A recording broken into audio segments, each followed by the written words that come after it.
Hi, everybody. Yes, Jeff is here, but guess what? He was having some technical issues, so he'll be back in a What? minute. I That never know. happens, Liz. I know. Such a rare occasion. And Yes. Camacho's here, but he's just going to pick his kids up at school. He'll be back momentarily. I mean, Jeff's kit usually runs like a Rolls Royce, doesn't it? I mean, How old a Rolls Royce?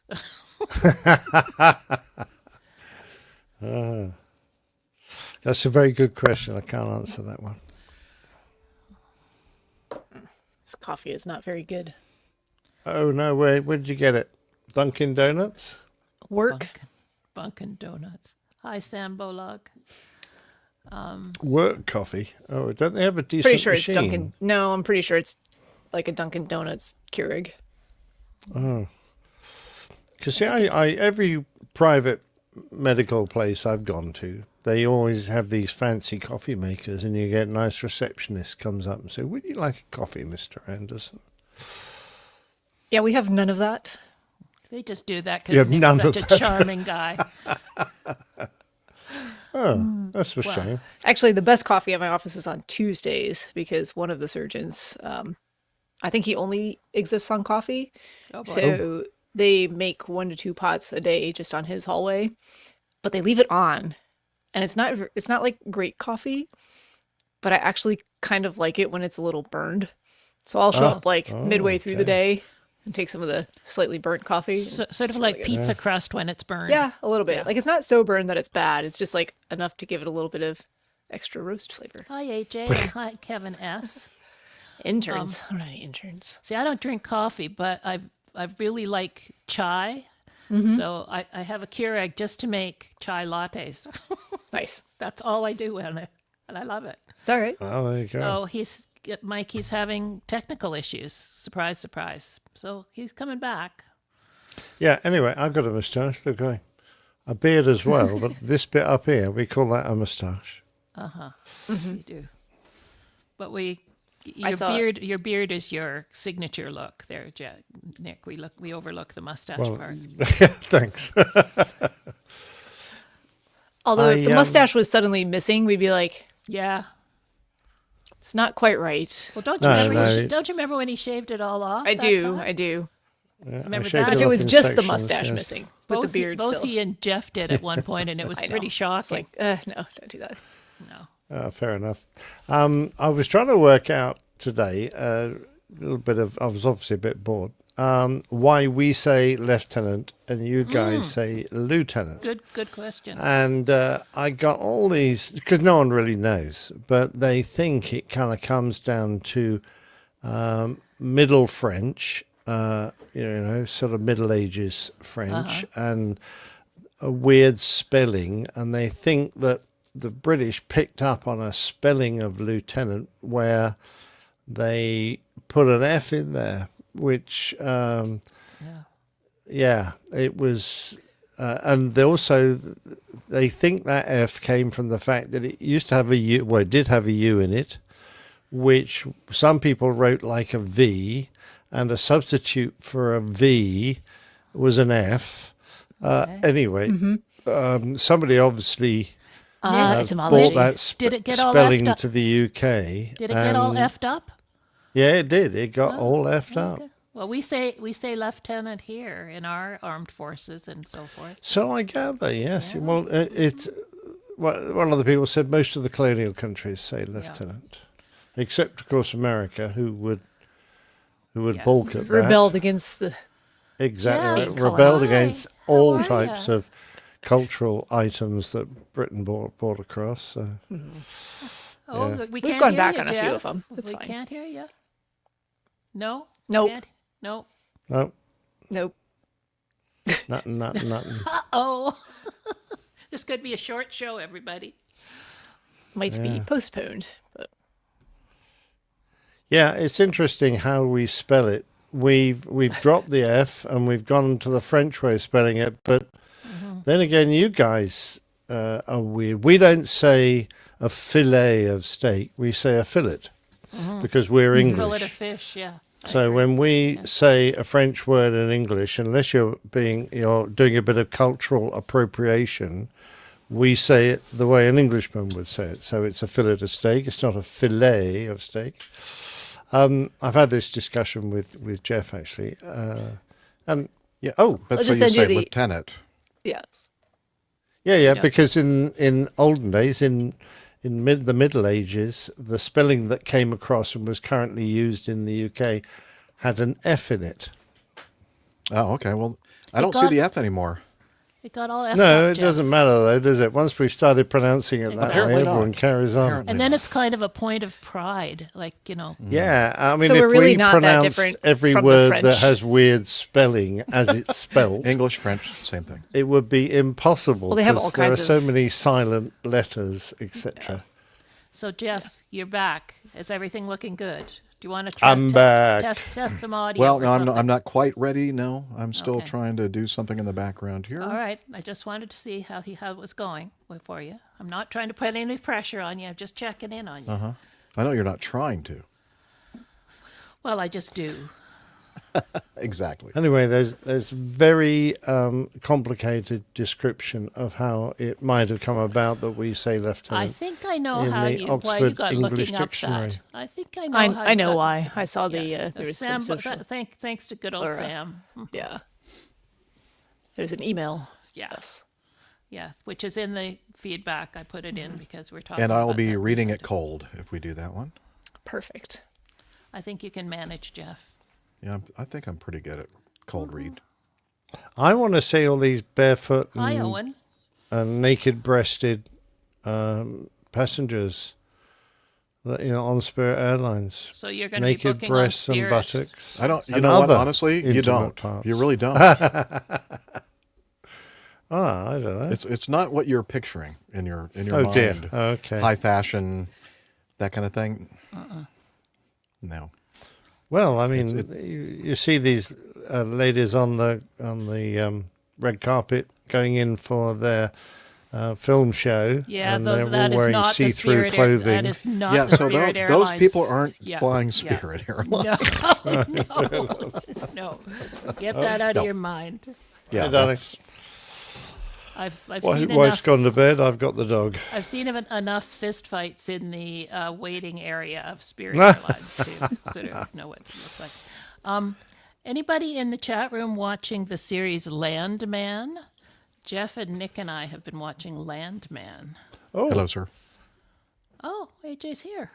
hi, AJ. Hey, AJ. Yeah, I had him on standby, and then I just decided to make the command decision. And Okay. since he's all ready to go anyway, why not have him on? All righty. AJ I- doesn't seem to be hearing. Not trying But I to was just sound gonna tell him- disappointed. I was just surprised. I was going to tell him that I'm going to have him on. I but can I'm gonna, now. Oh, Damn it! okay. I was going to mute him the whole time. We didn't want to hear from him. Right. We just okay. wanted to see him. So he has to do the show in American Sign Language, in other words. Yeah, Okay. ASL. There he goes. Oh, okay. That's right. he knows it Hi, as well as I do. I see. Hi, Pilot GT. I actually do, but I'm not going to do that. I don't have that many engines, Nick. That's when it gets exciting. What are you on a B-52 or something? What are you doing? Well, I was just starting the APU.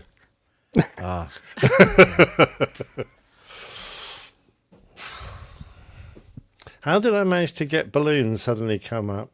What did I do? I don't know. That was fancy. Yeah. Was it some Or sort you of could just go up gesture? to the Sometimes little we thing do. You and see, I can There do you a go, yeah. thumbs up. I can a usually do thumbs that, up, but it's not working for me now. I know there's one with fireworks, but I don't remember how to do it. like you go up, double thumbs up. There you go. Oh, Wow. yeah, I'm not getting it. Oh. Pilot Boy. Hi, long time Hey, listener, Pilot first Boy. commenter. How old Glad- are you? Glad to have you here. 65. Does your mom or dad know that you're online like this? Oh, look. There you go, Oh, I've Jim. got that's a lot of balloons. balloons. It's not working at all for me.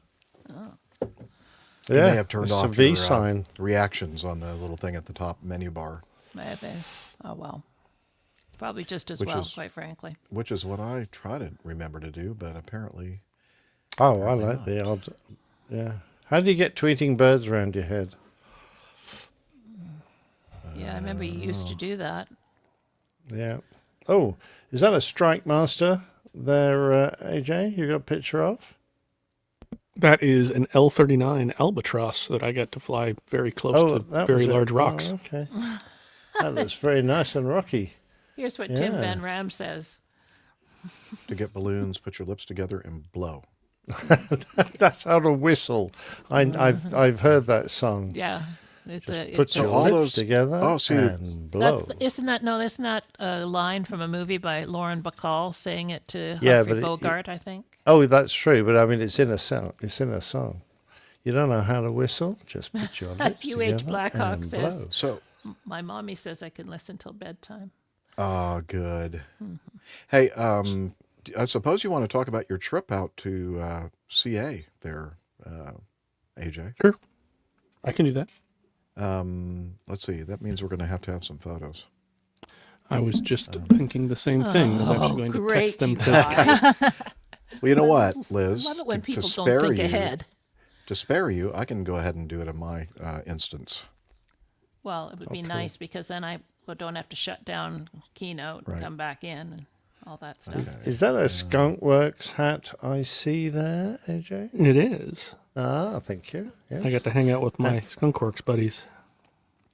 Well, tell us You about know your why it's called embroidery Skunk machine. Works? It looks like a big sewing machine. It is not fancy, Okay. Ah, but Go it's ahead enough to make with your patches and Skunkworks thing. whatnot. I'm sorry, I interrupted Captain Nick. I can do the slides, Jeff. Where are you going to put the pictures, AJ? You tell me where you want them. I can text them to you. Wherever I can make a suggestion. wherever you want. Send them to me in messages, whatever you want. Just get them here. Messages as in Text. yes. Okay. Stand by. Yeah, just do no actual images, just text. Yeah. Just text descriptions of the And it's pictures. Just yeah, yeah. And a very This is a small- photo of a. and a very small font.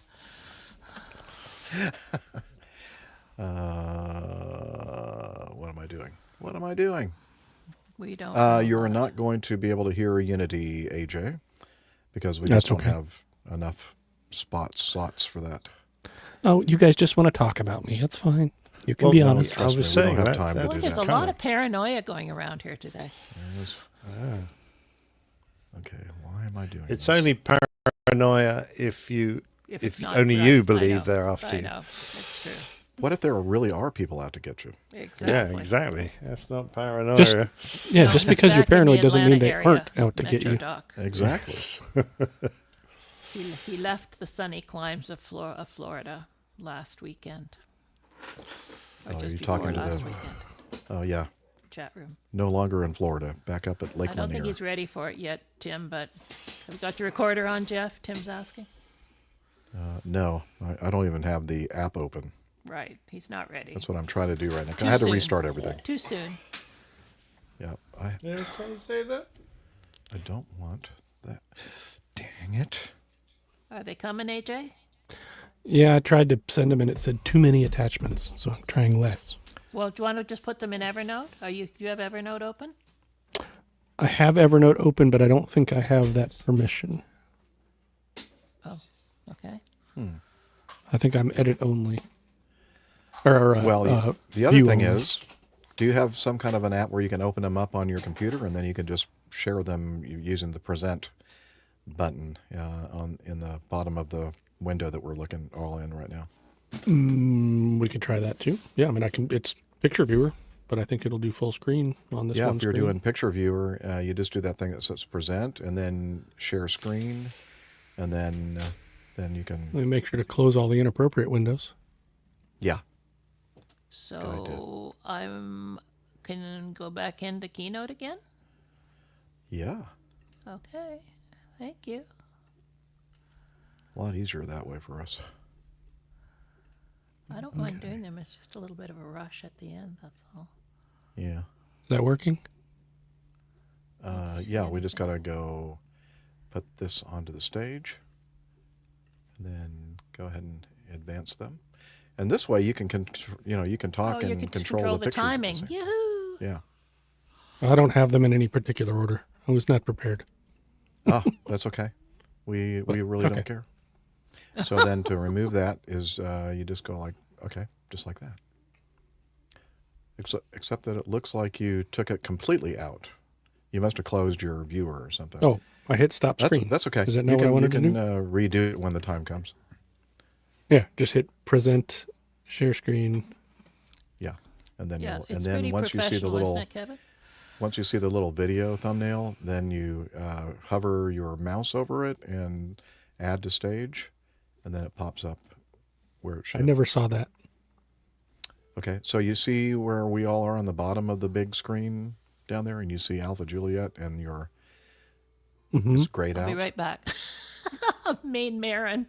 Oh, yeah. Oh, I see. Okay, so I can put do your- that, and then I can do Yeah. that. Got it. Ooh. Main Marin Giving me suggested power. That's old another school. method.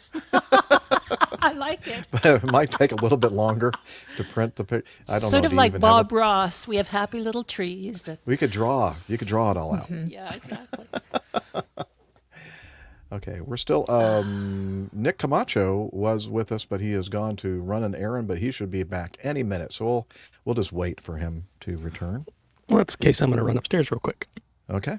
And I'm going to get some I'm ice going in my to- water. I'll be right back. There you go. And everybody's going to leave. Now I'm going back to current show.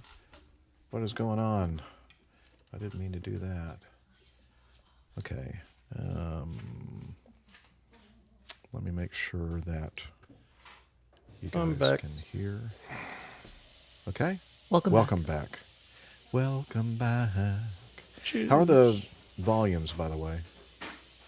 I shouldn't ask that when I'm not looking at the chat room. Volumes sound fine to me, but Okay.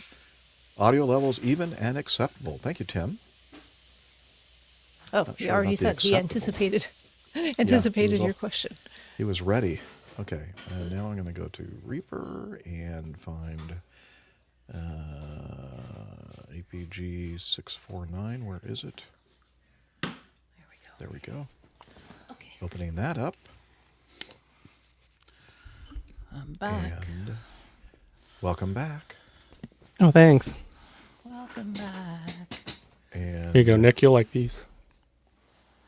Oh, they look. Oh, that's great. So tell us I about love it. your embroidery process. I mean, do you make them in bulk? Ooh. Oh, that's 71, Nope, yeah. one at a time. Right. I know that, but I mean, Oh, it takes a Mac while. 3 for- Plus. Love it. They're nice It- ones. Because we Takes Well, 10 or 15 minutes at least per patch. Maybe a little bit longer than that. That's a lot. yeah. And I don't have multiple spools, so every color change is me taking Oh, a that spool sounds off, very putting a new one labor on. intensive. All right, okay. Yes, it's not a Laborious. production setup. No. Yeah, gotcha. That was kind of what I thought, but just wanted to confirm that. Yeah, this one is called the Brother SE400 Enthusiast. That's the name of Oh, the are you embroidery an- machine. An Yes. embroidery I enthusiast? have a brother printer. I love my brother printer. I have a brother. Oh, I didn't know your printer brother also. printed. Yeah. Wouldn't that be I a like printer mine when brother? Yeah. I like mine when it actually connects to the Wi-Fi. Oh, that's the other thing. No connectivity except for a USB cable that goes across my whole room. Oh, wow. So yeah, when I'm Talk about old school. sending a file, no one is allowed in the room. Just for safety. Captain Nick. Look away. Do you Okay, need to let's see. test some audio now, Jeff? On for me, yes. Say something, Liz. Yes. Hello, Jeff. Hello, Jeff. Coming. Testing. Testing. 1, 2, Okay. 3. Steph. Hello, I'm here. Okay. Liz, I hate to say it, but I think you can come up a little bit more. All right. Okay. There we go. And then Steph, I wouldn't mind your volume a little bit higher. Higher? Yeah, you're actually you're How pretty about? It's okay. good. Yeah. Okay. Let's see. AJ. Hello. So you're louder. Testing. So 1, 2. Maybe. Yeah, that's good. And then Captain Nick. Oh, the sexual life of a camel is stranger than anyone thinks.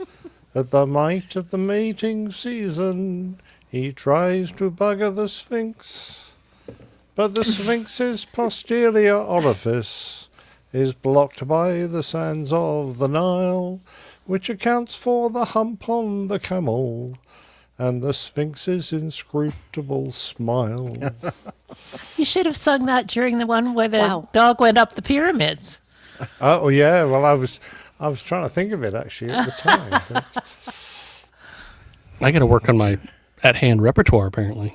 So how's my volume? Should I turn it all the way down? I was so distracted By by the your lyrics. song. Really didn't pay attention. Volume I was think it fine, sounds good. I thought. Okay, good. Let's see. I think he said he'd be back by now. I thought Should we so, just go but you ahead and never. start with that? Maybe he got called into the principal's office or something. Could be. Let me make sure that I can get the intros all set up. And we Go should ahead, check Liz. Unity at some time, at some point. Okay. Yeah, you could do that right now if you'd like. Okay.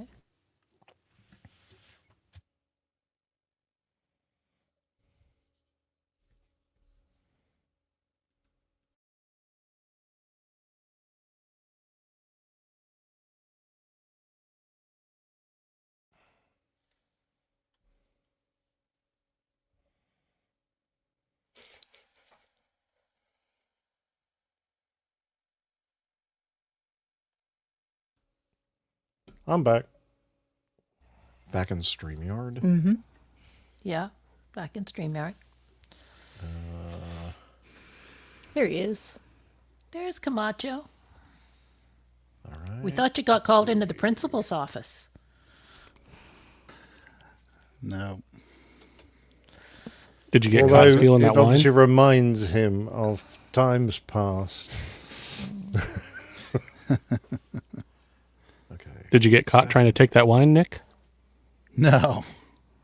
Where? Did you- Where? So did you said Lancaster? Mm-hmm. Lancaster, California. Mm-hmm. Okay. I went up to Mojave. Gotcha. So we went down to Fresco 2 for dinner. I And think they had- AJ is a lot louder than everyone else to my ears, just Yeah, he is a little bit loud. commenting. If you could turn your gain a little bit down, please. And then Like that? Camacho, if you can do it all yours all the way up.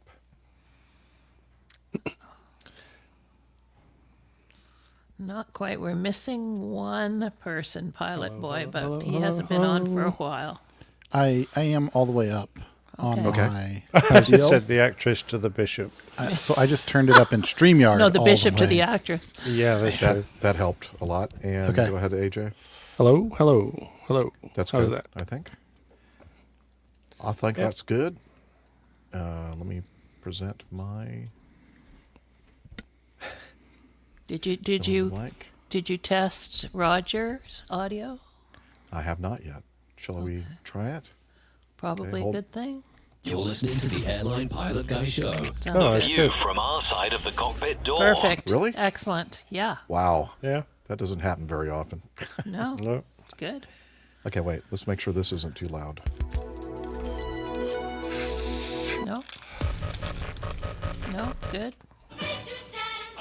All good. Hey, hey, hey, hey, hey. Guess they're all good. They all sound good to me. Okay. Now, do you have your recorder on? I do. Oh, good. Whew. And let's see. The other thing I was going to do is I probably have to set up this right there. And then I'll be ready to go with that. Okay. I'll take some drugs here just a minute. I've already I taken need, mine. I need to drug myself for the show. I don't have any drugs nor alcohol. Or alcohol. Uh-oh. Well, you're going to be no fun at the party then. I know. That sounds terrible. No, Are sorry. you doing a dry January or something? For the last yeah. for the last 2 last days? For the 2 last 2 days. days of the month? That's all I can do. That's all you can contemplate. I'm not even sure I can do that, actually. Hi, Errol. We got lots of people joining us that we haven't seen for a while or ever before. A lot of which is people are great. probably wondering if we have any news to talk about. Yeah, I don't really know if we do.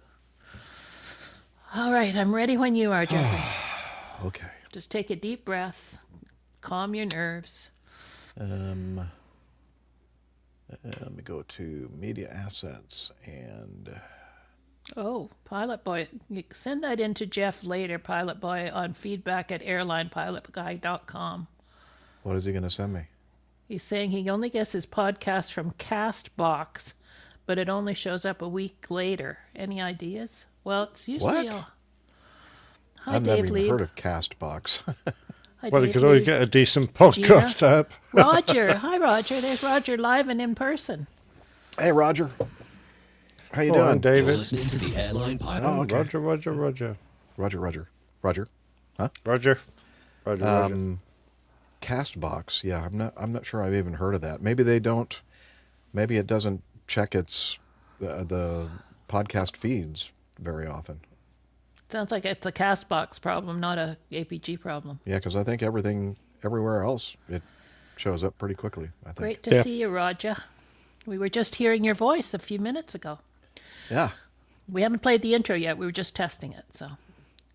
Okay, and I think I right. have the updated intro, Roger. So let's see how that works out. Okay, here we go.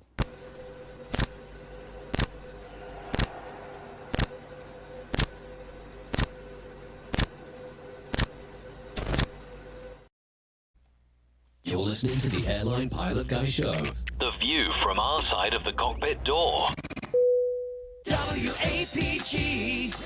It's the Airline Pilot Guy. Airline Pilot Guy, episode 649. Yeah, he's up in the sky. It's the Airline Pilot Guy. Hello, you're listening to the Airline Pilot Guy Show, the view from our side of the cockpit door, with your host, Captain Jeff, broadcasting live from the APG Road Vessel Studio. Today's show is recorded on the week of January 27th, 2025. Yeah, he's up in the sky. It's the Airline Pilot Guy. Get your ride and he's flying by. With the Airline Pilot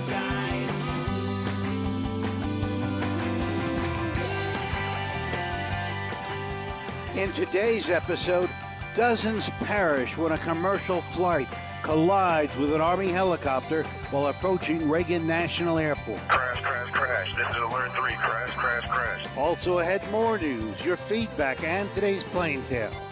So get all settled in. Tray tables and seat backs in the upright and locked positions. Electronic devices powered on. I'm Radio Roger, and Flight 649 is ready for pushback. Thank you, Radio Roger. He's an award-winning TV and radio reporter, currently at the #1 all-news station in the nation, 1010 Wins on 92.3 FM in New York City. and also in our live audience right now. Welcome, Roger. Good to see you. Welcome to the Airline Pilot Guy Show. It's an aviation podcast covering the latest in aviation news and answering your great feedback. I'm Captain Jeff, a former U.S. Air Force pilot and retired Delta Airlines captain. And joining me here is from her lakeside studio in South. He's a doctor, skydiver, marathon runner, IPA connoisseur, commercial multi-engine instrument rated backstabbing, jumper, dumper. It's Dr. Steph. Hey, Captain Jeff. It's good to see you. Good to see you all. Nice that we have so many folks in our live chat today, but I'm sorry that it's under fairly somber circumstances, especially here in the U.S., and I know we'll get to that here shortly. Yes, we will, unfortunately. And also joining us from his studio, In Hartford, Hereford, and Hampshire. a former professional photographer, now a very serious amateur photographer, great dog photographer. Former RAAF fighter pilot, retired Airbus A330, A340 captain for Virgin Atlantic Airways. It's Captain Nick. Hi, Jeff. Hi, everybody. Show 649 reminds me of the Lockheed L649 Constellation. It was the first real civilian version of the Lockheed Constellation, as they previously just civilianized a military one. But it wasn't very popular, only flew with Eastern, I believe, and the version everyone else ended up buying was the improved Lockheed 749. So I'm going to talk about that for another 100 shows. Yeah, well, anything's got to be better than the APG 649, that's for sure. And from his home studio in the air capital, low and slow pilot, A&P mechanic, old airplane enthusiast, and an engineer in the aerospace and defense industry. It's Nick Camacho. Hey, Captain Jeff. Glad to be back. It's been quite a while since I've been with you guys, and glad to get back in here with you and chat about airplanes for a little bit. Yeah, we're going to have to duck your pay a little bit. Anyway, great to have you. Yeah, can't wait to get caught up there, Nick, and also joining us from the Northwoods of the Atlanta suburbs. I should have changed that. I didn't. Race car driver, high performance, high altitude, tail dragging, and complex endorsed commercial instrument rated pilot with an affinity for self-taught haute cuisine and anything with enough horsepower to kill him. It's AJ Schramm. Alpha Hey, Juliet. Jeff. Thanks for having me back. I'm glad to see you guys. Glad we got a full house. Yeah, me too. And last, but certainly not least, from her studio in Toronto, Ontario, Canada, retired financier and aviation enthusiast, spreadsheet master, and our producer, it's Liz Piper. Hi, everybody. Great to see everybody. It's nice to have so many people around today. It's super. It is. It's always nice when And bad Gina- things happen. Gina has a great idea here, Jeff. Does she? What does she say? We need to get some IPAs. You know, you're right, Gina. I'll give you my address in the chat. Okay, that's good. Yeah, the campground. Oh, wait a minute. This campground says no alcohol allowed. Oh, so that's not good. not You good need a idea. stealth Camping? delivery. Is that even camping then? Yeah, exactly. I trust me. I don't get it. You know, but don't tell anybody. But I've been drinking beer and wine inside my camper here. What a rebel. I know. Have a good show. Thanks, Liz. Thanks, Liz. Cheers, Liz. All right, and let's go ahead and I guess we have to. Let's start talking about some aviation news.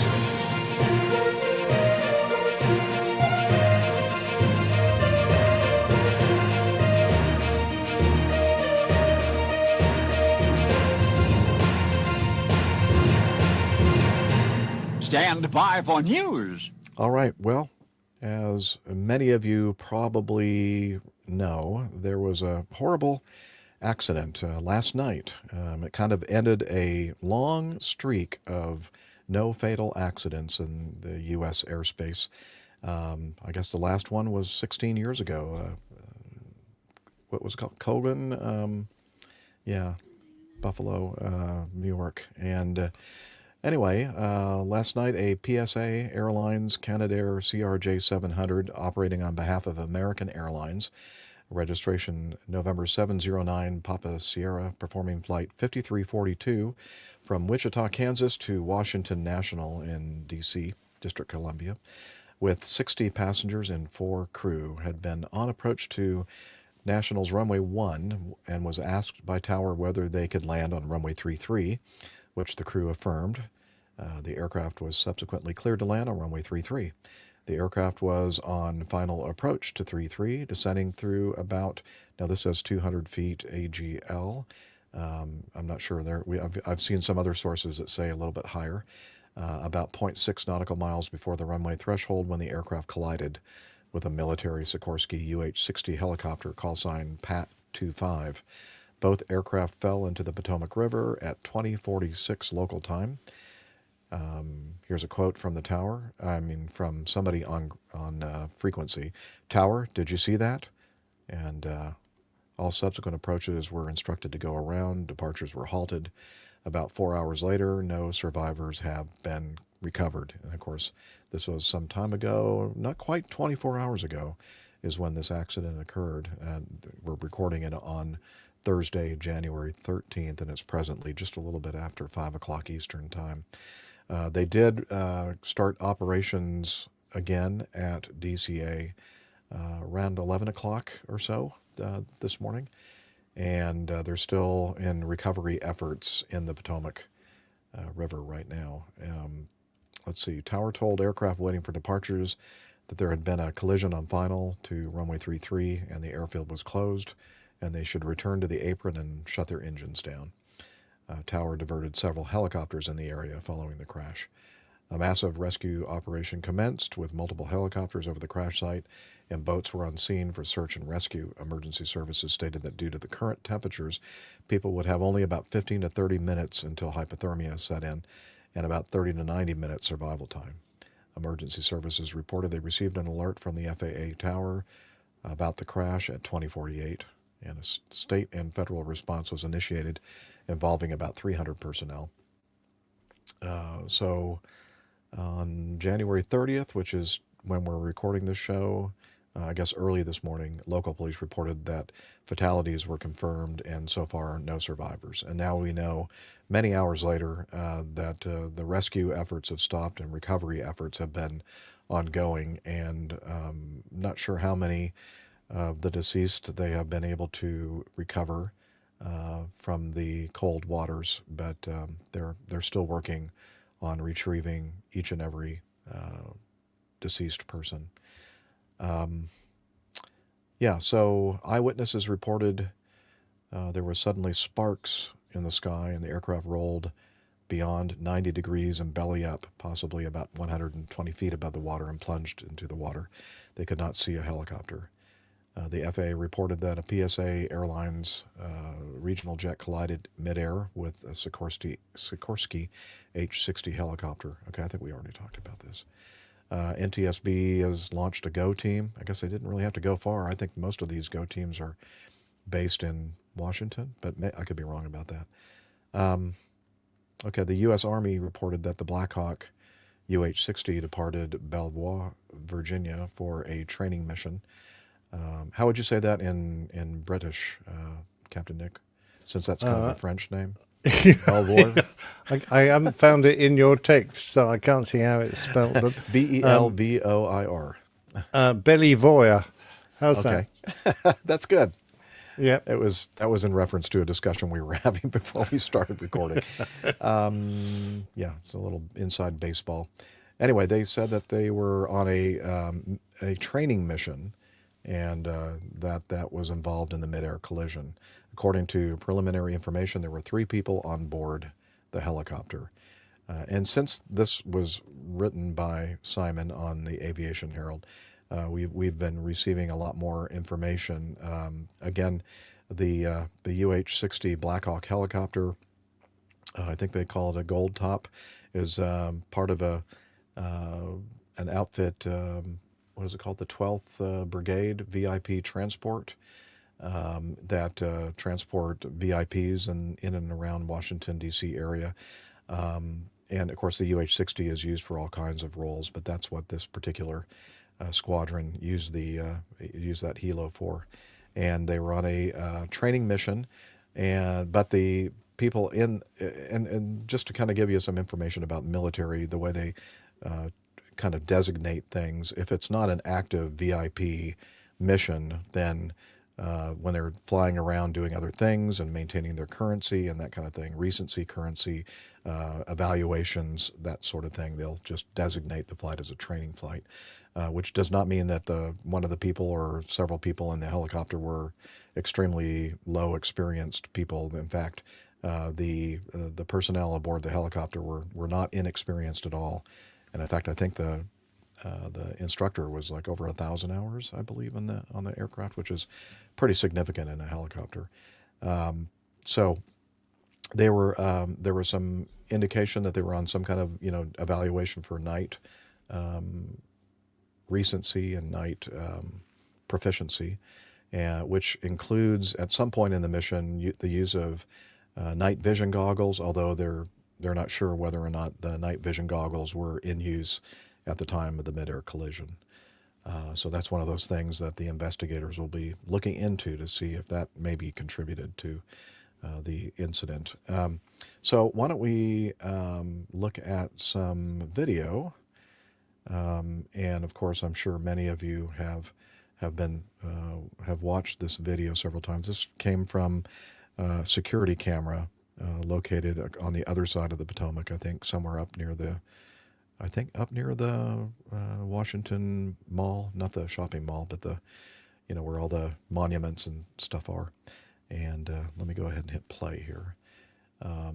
Now, we're watching on the video, and we'll have this in the show notes, although I think that most of you have already seen it, we're kind of focusing and concentrating on the bottom right-hand quadrant of this video. And you'll see, at some point, you'll see an airplane that looks to be climbing and turning left, and that's indeed an aircraft that had been cleared for takeoff and was making that initial turn to the northwest to follow along the Potomac River to avoid the prohibited area P56. That's not involved in the accident at all. What we're going to be looking at is a little bit to the left of that, you'll see a bright light, and then you'll see, if you can barely make it out, there will be some green position lights that are part of the UH-60 Black Hawk helicopter heading from left to right in our frame. So let me go ahead and hit the button here and see if I can get it rolling. Doesn't seem to be. Try it again. Okay. Please start. Okay. Well, why don't I do this and then back over here to this and then hit the space bar, see if that helps. There we go. Looks like it's running now. Okay. So again, I wish I had a way of pointing this out, but in the lower right-hand corner, or maybe the center, yeah, it's kind of in the lower center right now, you can see a light, kind of a greenish light just above the horizon line. And that brighter light just to the right of it is the light of the CRJ. And then, of course, I talked about that guy that was taking off on runway 1 and turning to the left. Okay, and then you can see that helicopter, and then they merge, and then the explosion, and then the debris falling into the Potomac. I believe I have a little bit more zoomed in view of this. Let me try this one. Okay, yeah, well, it was just like right before they collided. Here's, I guess, even more zoomed in. I didn't do this. I didn't realize it was even more zoomed in. Yeah, so it's really hard to see the helicopter in those two videos there. And then this is just video of some helicopters doing some search and rescue attempts after the mid-air collision.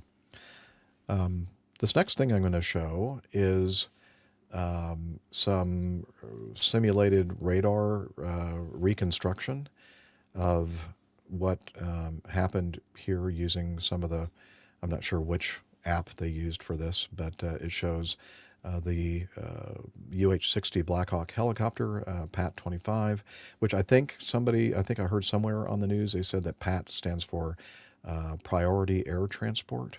I'm not sure if that's correct or not. And then the one here that says JIA, is that JIA? JIA, yeah, that's yep. PSA or Blue Streak. Oh, that's their code. Yep. Okay, so the Blue Streak, or the Flying for American, everybody's calling it American Airlines, but it was a regional jet, a commuter partner, 5342. Okay, so, and there's some ATC audio with this that we're going to listen to. It's kind of hard to pick up exactly what they're saying, but let's see if we can understand what the tower is communicating.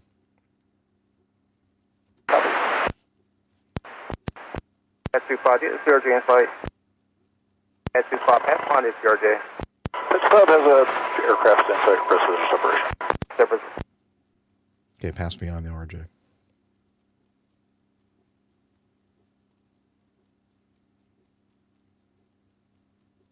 American 472 Washington Tower, 1 star, 32017. You can hear the background in the tower kind of reacting to the big flash in the sky. And I think it's still playing. 472. American 3130, go around, turn left in 250, climb maintain 3000. Okay. I think he was talking to the American that was out there a little bit further south over the river on final for runway 1. And there have been some folks that have been thinking that perhaps the military helicopter, PAT 25, when they were told about the traffic and to pass behind the RJ, they may have been looking further down at the normal routing that planes take over the Potomac coming in from the south, landing on runway 1, and maybe they were looking at that American, the one that he just sent around, American, I think he said 3103, something like that. Yeah, so a lot of people are thinking that maybe they mistook that one for the traffic they were supposed to pass behind, not the one that was much, much closer to them and about to pass right in front of them. And then one more video, and I'm not sure exactly what the source is of this particular one. It looks more like a real radar screen, so I don't know if this is something that somebody obtained and took a little video of or not, or if this is something that's also recreated, but it looks more official to me. And so let me, and I'm going to hit play on this one. I turned the volume down because it's just some people talking in the background. I don't think this is taken when it actually happened, but it was like a replay of the radar display. And so let me hit this. And you see the helicopter coming in from the north. You see that little area designating prohibited area 56 just to the top of the screen. You see the CAs flashing. That means a conflict alert, I think. And the one kind of in the middle of the screen there is the 5342 flight, the RJ. Now on the bottom of the screen, you see the American Airlines 3130 down there coming into runway 1. And again, that's the one I think that they may have been looking at. And then, of course, you see the two returns come together there, and then everything stops on those two flights, the helicopter and the regional jet. And then at some point here, we heard in the previous video the audio of the tower telling American Airlines 3132 go around, fly heading, blah, blah, blah. So there you have it. Those are the only videos that I'm going to play for this news item.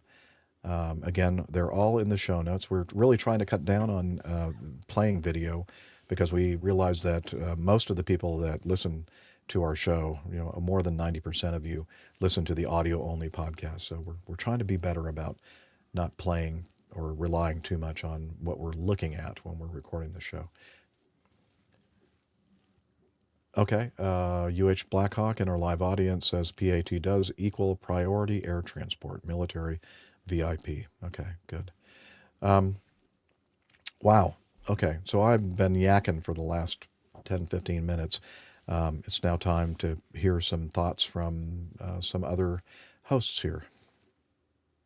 Jeff, now you've flown in that area a lot. Can I just ask you, how hard is it when you are trying to spot another aircraft that is not moving relative to you against the city lights? Because I'm familiar with Dallas, but I'm not with DC. So is it a very confusing mess of lights around there? How easy is it to pick out an aircraft's lights from amongst all the others? It's very difficult. As you say, a lot of contrast with the dark, especially you're flying over a river that's not lighted. You have the lights of Washington, D.C. in the background.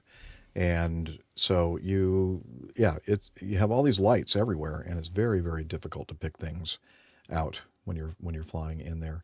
Now, I have to say, in my experience, and I've flown in and out of DCA hundreds of times in my 35-year career, but usually I think I can only think of one time that we may have actually done that circle to runway 33. We almost always continue on that straight-in approach to runway 1 for the airplanes that are the size of a DC-9 and up. Usually you only hear the tower controller asking the regional jets and smaller aircraft, business jets, GA, to do the circle maneuver because it's a much shorter runway. It's like 5,000 some odd feet long. And so I don't have a lot of experience doing that circle maneuver, but I can say when you are cleared to circle, you start heading off to the right a little bit toward the east side of the Potomac River over that area where this near where this collision occurs. And then once you get the proper offset, you make a pretty good left-hand turn, and you're making that continuous left-hand turn to align yourself with the northwest heading runway. And I'm thinking, I can just see how this could happen. I mean, the crew of the RJ, there's almost no way that they could possibly see this helicopter. The only way they knew that there was a helicopter out there, as far as I can tell, is that they may have been listening to Tower talking to the helicopter and to pass behind the RJ. I don't recall hearing any air traffic control communication that's talking to the RJ saying there's helicopter traffic out there, 12 o'clock, at this altitude, whatever. It might exist. I just have not heard it. I have also heard through various sources that the military helicopter was returning from their training mission, and they were on route number 4, I think they said. And they said that all those routes, those VFR corridors and helicopter routes along the Potomac there, they have a ceiling of 200 feet, which means that the airplanes are not supposed to go above 200 feet above the water or above the ground there. And I've heard many people say that they think that this actually occurred around 350 to 400 feet above the river, and which might imply that the helicopter was operating out of its assigned corridor. They may have been a little bit too high in altitude. I don't know if that's true or not.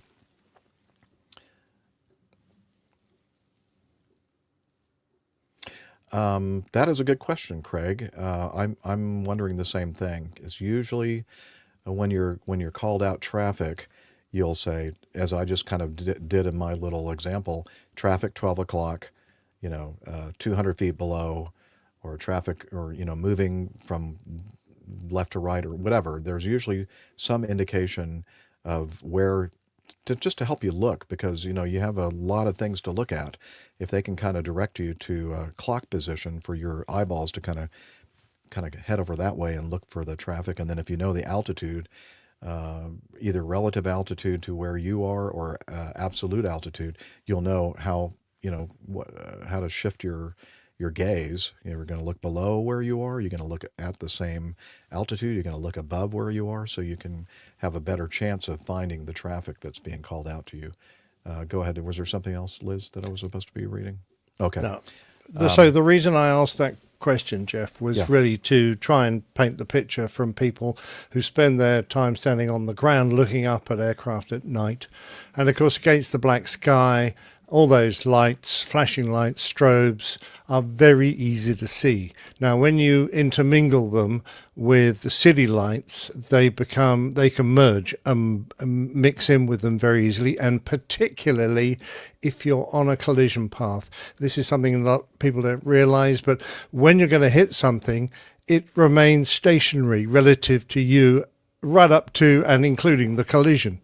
Otherwise, if it's moving either forwards, you're going to go behind it. If it's moving rearwards, you're going to go in front of it. So any movement is much easier for us to see, because our eyes are designed to pick up relative movement. We're a hunter species, really, and picking something stationary out requires our eyes to be right on it, and it's a very small area of acute vision that we can use to pick it up. All our peripheral vision, which is the vast majority of what our eyes can produce, is peripheral, and that requires a bit of movement for us to center on it, and then we point the best bit of our eyes at it and we can pick it out. So just that's the first thing I wanted to mention.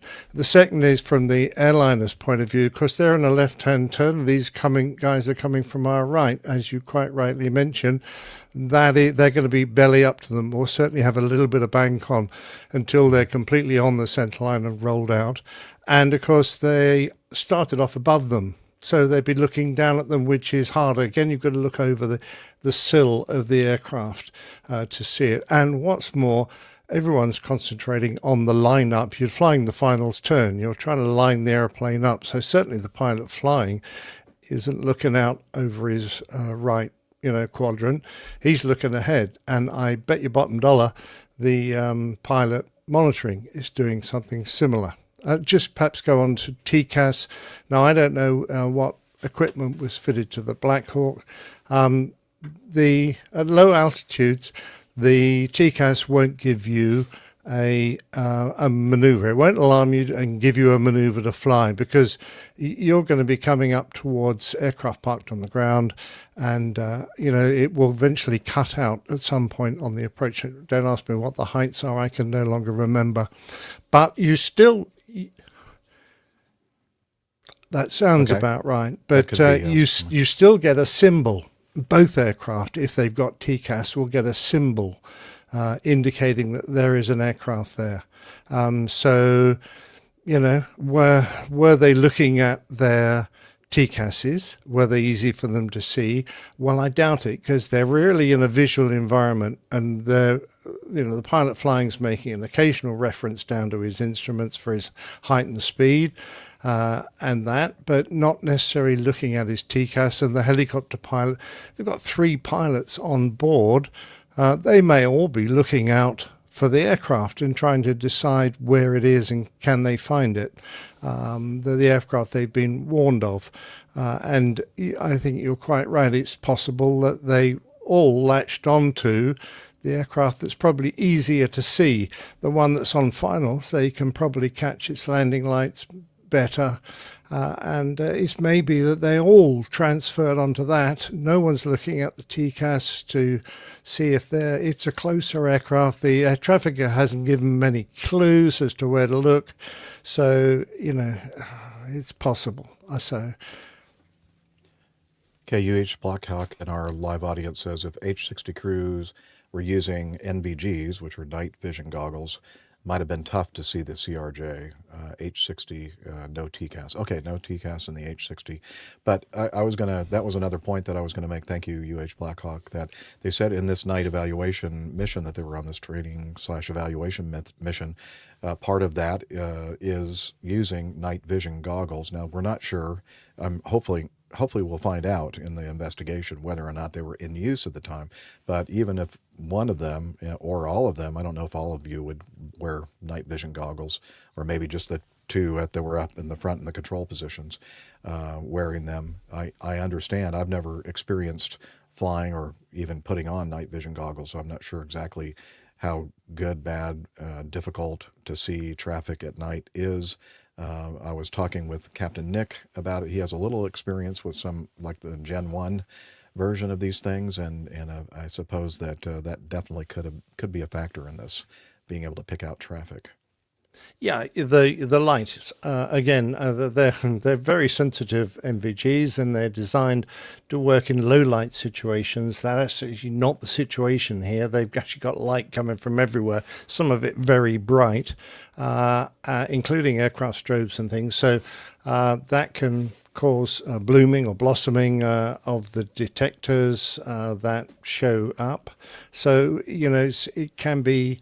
Sometimes it can be worse almost if you're in over a bright city using NVGs, certainly worse than if you're over a nice gloomy desert. They apparently work really well there.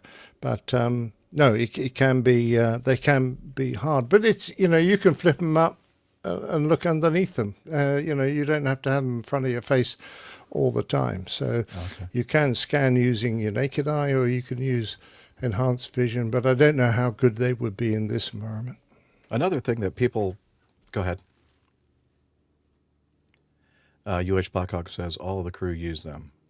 Sorry, commenting too much. No, you're not. This is great. I'm glad we have this live audience with that kind of experience. That's why we love doing this show, because we're just the talking heads, but it's everybody's show. So I love this. So comment away.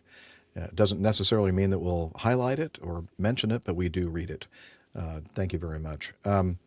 But a lot of the coverage that I've been watching last night and all day today are kind of making it seem that this maneuver to come in on the Mount Vernon visual approach, or whatever approach, going to runway 1 and then peeling off, and doing a circling maneuver, which is a visual maneuver, to the other runway, is that like super uncommon? Why do they make them do, and the way it works is that they always ask the air crews if they are willing to do a circle to runway 33, and it's up to them whether or not they accept this clearance or not.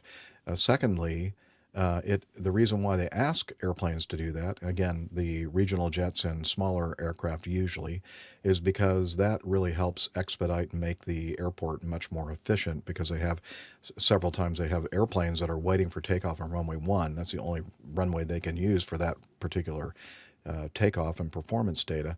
And so if somebody's coming in that can actually do the circling maneuver and land on the crossing runway, that just makes things flow much better, and they can get the takeoff aircraft flight launched much more quickly.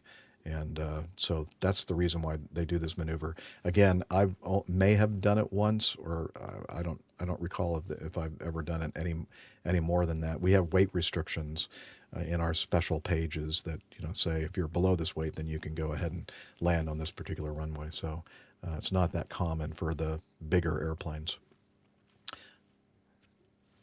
Main Man Micah in our audience says, would infrared goggles have made any difference? I guess he means night vision goggles. No, infrared or heat signature. Okay, not light gathering, but heat signature. I doubt it. And I personally think that if the military have gone NVG, that's because that's the best technology for the work they do. Okay. Very good.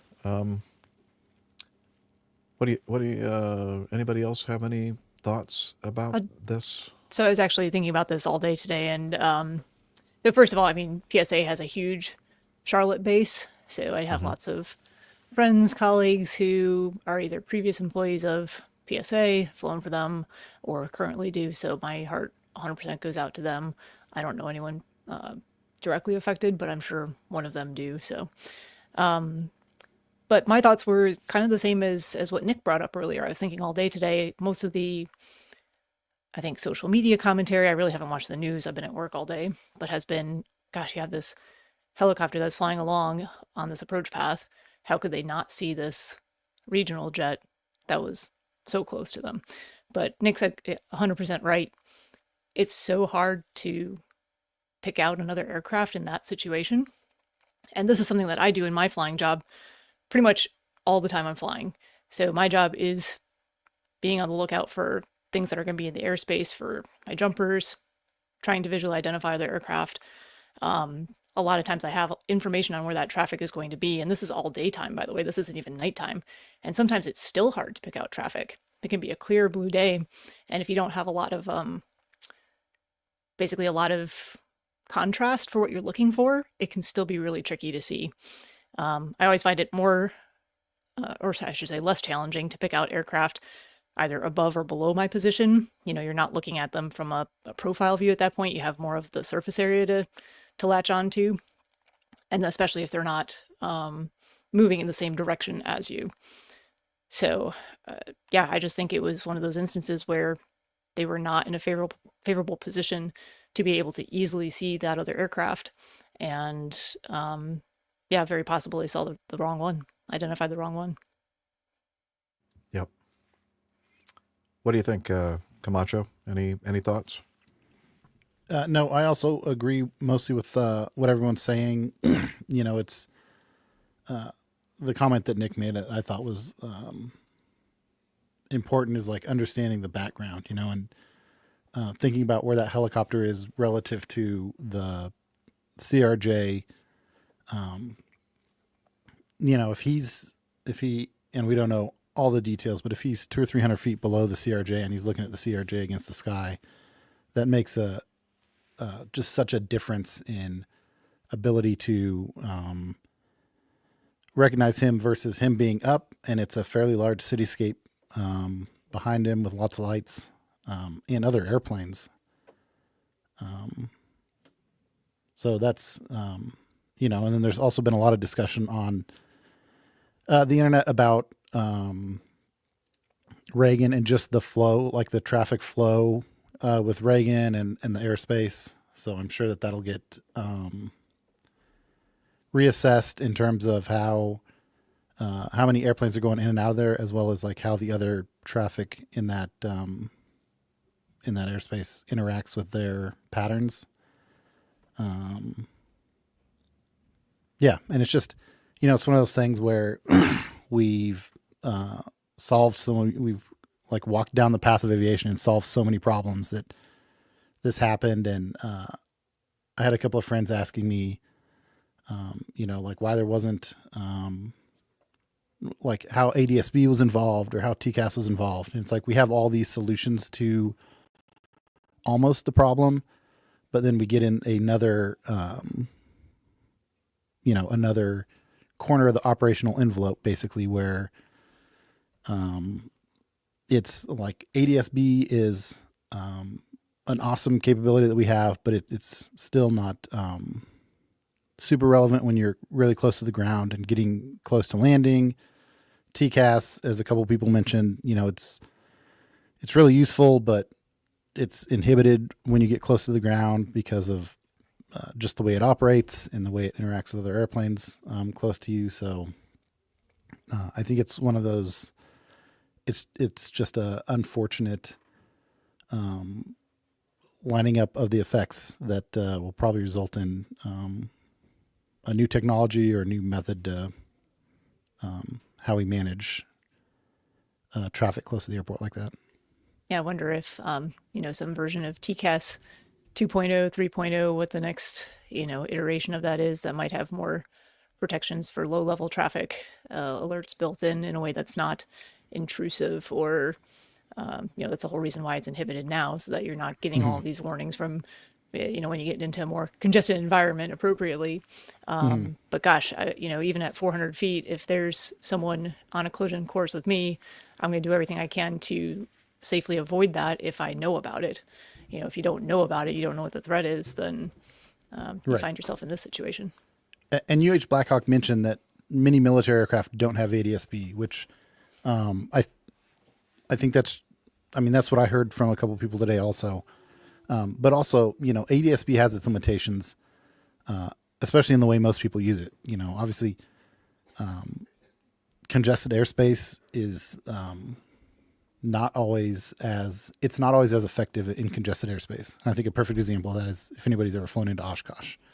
You just get in a small area with lots of airplanes, and there's just, at least in my experience with it, which is obviously different than the airlines, but the way that the way that it's displayed in the airplanes that I fly, and the way that the information is consumed by the pilot, it's hard for me to imagine, even if that helicopter had ADSB, it's hard for me to imagine a current implementation of ADSB that would have benefited the CRJ 700. Because you got to realize that if those helicopters are always crossing through there, those airlines are going to be used to always seeing a target on their ADSB within a couple hundred feet. So they might become kind of immune to it.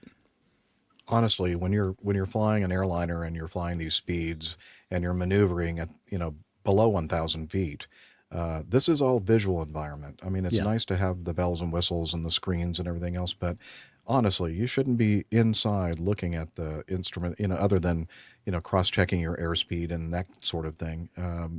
It's just, you don't want to get fixated on that kind of stuff. You want to be outside looking, using your eyeballs. And we do have our human beings have limitations, and we can only do so much, but we have to just use techniques that give us the best result if we can. But that's just that environment there. I'm sorry, that's a visual, see and avoid environment, and sometimes see and avoid doesn't work. Yeah, thank you, UH Blackhawk, for agreeing with that.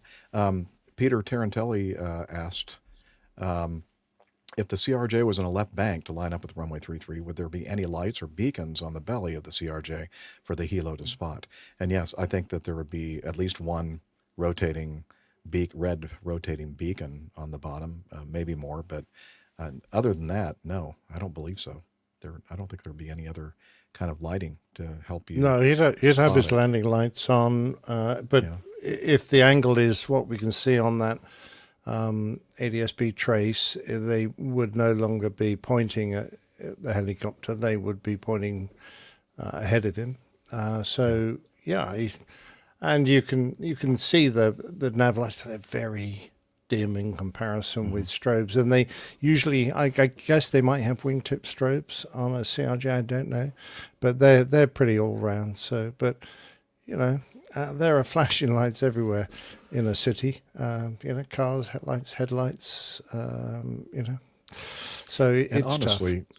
you know, if you're looking for the traffic and you see that guy on final out there with those bright landing lights pointed right at you, it's just a human thing. Again, because the traffic wasn't, you know, pointed out to him not accurately, but it wasn't really pointed. It was just, do you see the traffic? Yeah, it wasn't pinpointed at all. And so, boom, they see that. Boom, that's got to be the traffic he's talking about. Again, that's, you know, we're just surmising that may have been what happened here, but that's what I'm feeling pretty strongly about. Yeah, so if you're not looking over to your left, you know, because why would there be an airliner over to my left, over there on that side of the river, you know, unless Tower had said, you know, do you have the traffic that's maneuvering for runway 33? Maybe that would have helped. Or to your left, 11 o'clock, you know, 400 1 feet mile. or whatever. 1 mile yeah, would have distance. got his attention. That's so true. Yeah, never mentioned the distance as well. So, No. yeah. And before we, does anybody have anything else to add before we move on to the next news item? No, Well, I think we've covered. what I'd like, and I'm sure we're going to be talking about this for some time. Again, this is the first major accident that we've had in many, many years. And what I wanted to say is that what I didn't realize I was missing in a bad way, I don't know how to say this exactly, but I remembered very quickly after this happened last night that you have to sometimes listen to people on the news outlets that get these people that are so-called aviation experts that start saying things that are just so wrong, or it's so clear to me that they have no experience flying into where this happened, and they don't understand the whole procedures for airplanes coming in to land on runway 1 and circling to runway 33 and why they do that, and that it's not an unusual thing. They were almost trying to make it sound like that was the reason why this happened, because they made this guy do this. No, they asked if they would accept doing that maneuver, and they did. It's not an uncommon thing. It's just, I guess my point is, I get a little frustrated. I've been yelling at my television and the radio a lot in the last several hours, and that's one of the reasons why I'm very reluctant myself to go. You know, at one point early on when I started doing the podcast, I'm thinking, oh man, that would be a really cool thing to be one of these correspondents, these aviation experts, these aviation pundits. And I think it was what was the airline that crashed in San Francisco? The Asiana. Yeah, that crashed in San Francisco, the 777. And I was watching these people, you know, these aviation experts answer these questions and come up with their ideas of why this happened. And I'm thinking, oh, yeah, I don't want to do that, because no matter what you say, there's going to be something wrong with what you're saying, or you're going to be completely out to lunch. You're just going to look like a fool. And no, I don't want to do that. If somebody calls me up and asks me to do that, I'm not going to do that. However, I made an exception today. Tom Seagraves, one of our APG community members, contacted me early this morning and said that they were wondering if I could be interviewed about this incident. And I said, no, I was kind of coming up with some excuses why I couldn't do it. I had some legitimate excuses why I couldn't do it early this morning. And then he texted me back again and said, well, we'd like to do something for the evening news. And can you have, do this interview with this, news anchor? And so I ended up doing it. And the main reason why I did it was because, and I knew that there was a potential for me to look really bad. Not look bad. Well, I just all the time look bad, but sound like I'm not. We think you're very handsome, Jeff. Oh, thanks. Well, anyway, but I said, you know what? Put your money where your mouth is, Jeff. If you're gonna be complaining about these people that don't know what they're talking about, maybe you should be, setting an example. So hopefully I did. Maybe, and hopefully a good example. But one of the things I made a point about was this is my experience. I was in the Air Force. I was an trained aircraft accident investigator. I flew for Delta Airlines for 35 years. Many of those years, many of the fleets I flew on flew into DCA quite a bit. So I have a lot, probably hundreds of times going into DCA. So I know something, I have experience with this, and I understand why they're having people come into 1 and circle to 3-3 and that kind of thing. And I feel like I can talk about it. But if somebody asked me to comment about something that happened that somewhere that I've never been, or some kind of flying that I've never done, like, a glider accident, I mean, I wouldn't volunteer to talk about that because I don't know anything about gliders, or I don't know anything about GA. If a GA accident, I'd give all these GA people on our panel, Steph and Nick and Alpha Juliet, and say, contact these people. They'd be the people that would know, what the situation encompassed and that kind of thing. So anyway, so I just wanted to say something about the fact that I did not miss hearing some of these people that really shouldn't be spewing stuff. I call it just basically garbage that they're spewing out there. And the problem, a bunch of garbage.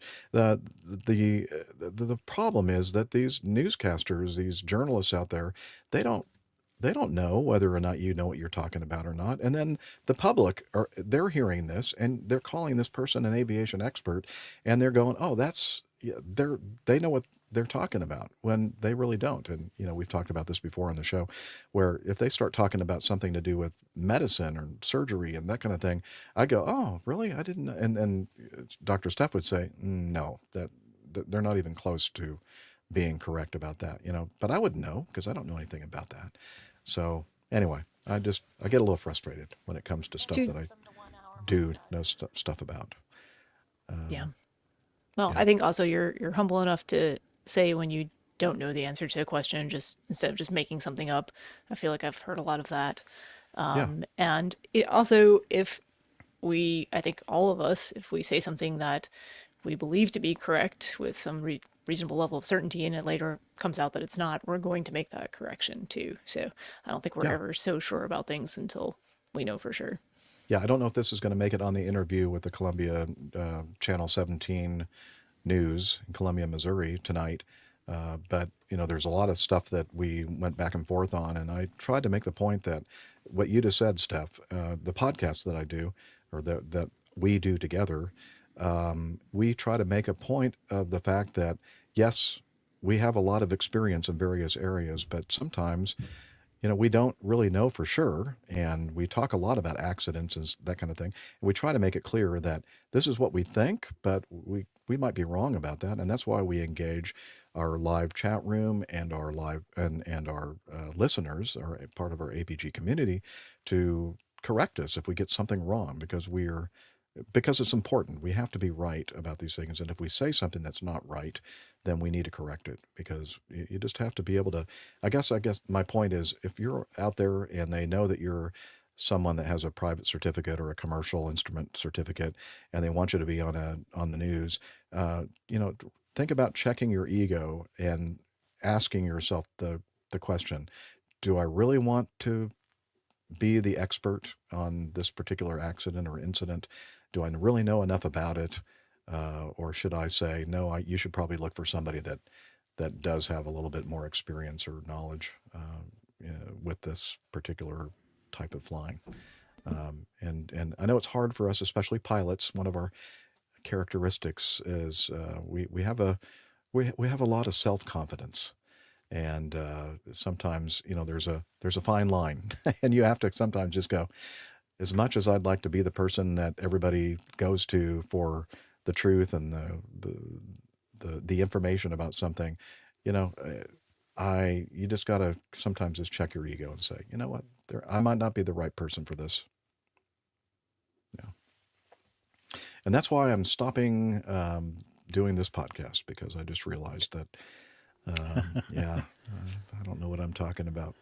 Well, that was something that ruined me for the news in general. I've had a couple other versions of a career, one of which was in law enforcement, and you can watch those experts and you have to think, okay, if this is the thing I know about, I'm sure Dr. Steph does this with any medical expert that comes on. There's always something, and you have to think, okay, if that's what they're telling me about the thing I do know about, how does that apply to all the things I don't know about? There's a term for that too. I forgot what it is, but yeah, it's like if I know something about this and I know they're really out to lunch, how much of what they do say is also out to lunch? You have to really be skeptical, I guess. Gina in our live audience says podcasts are the real media now. Mainstream media is all about sensationalism. Well, I was going to say we don't have to worry. We're not sensational? I get, and I think that's a good thing. And it's a good thing we don't have ratings, but I'm thinking, although the podcasts that are out there that, are really out there to make a lot of money, I guess you got to be a little sensational, huh? Right? To get the ratings up or the contributions up or something. Yeah. So that's not what we're about here. We're about hanging out with friends and our community and, trying to learn something. Hanger talk, yeah.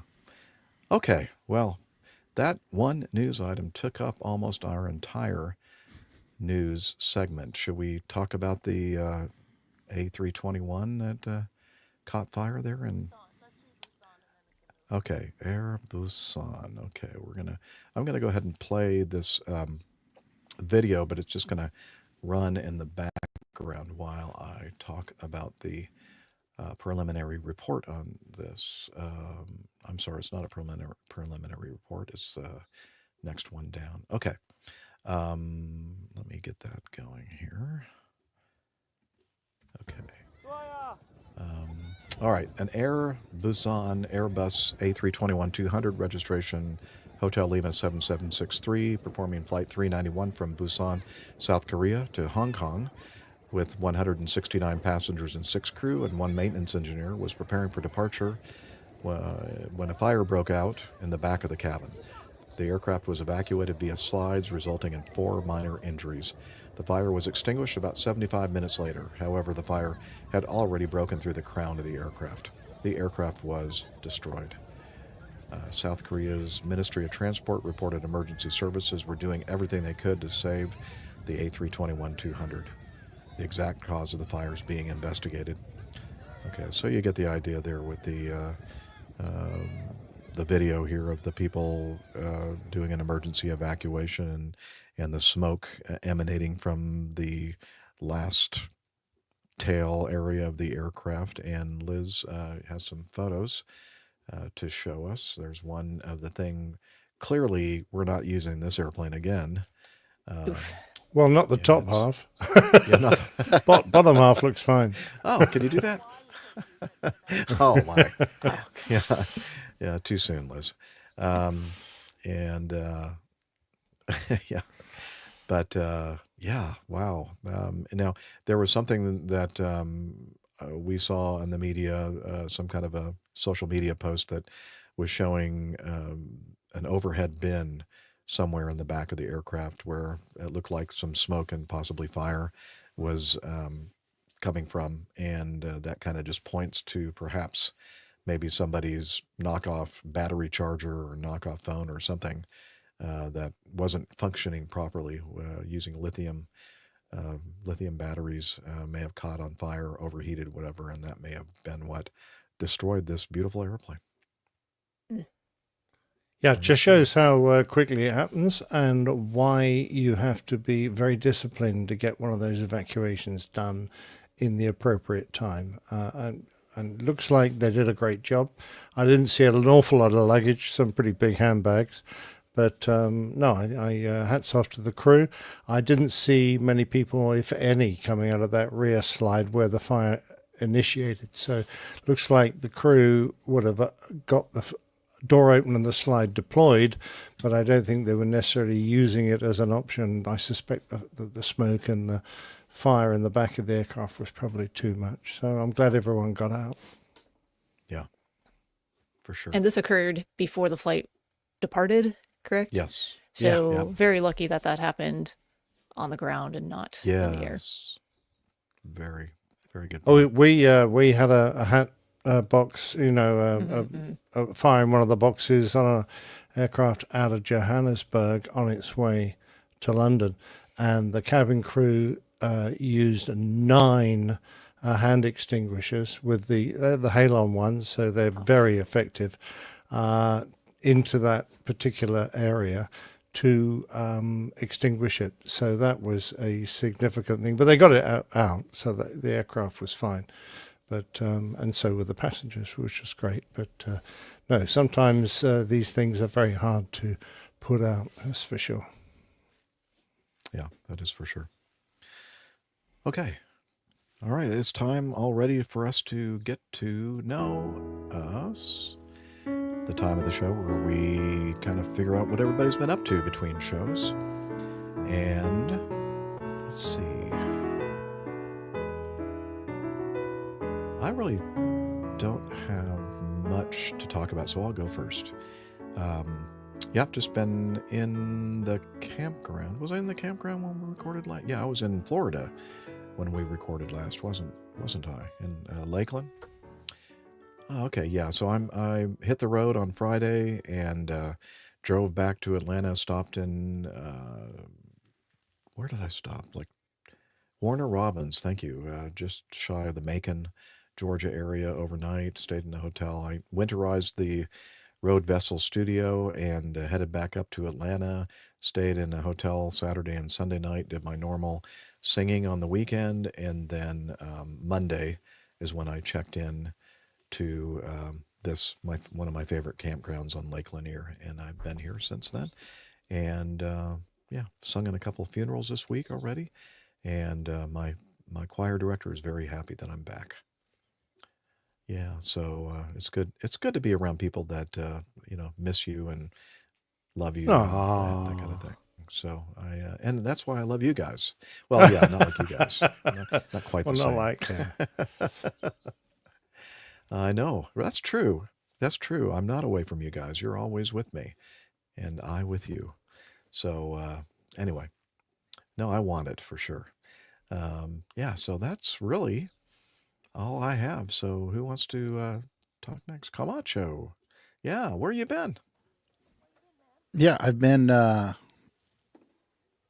a lot of traveling for work. Fortunately or unfortunately. So let's see, the week after the last time I was on the show, I headed down to Texas for a couple of weeks for work.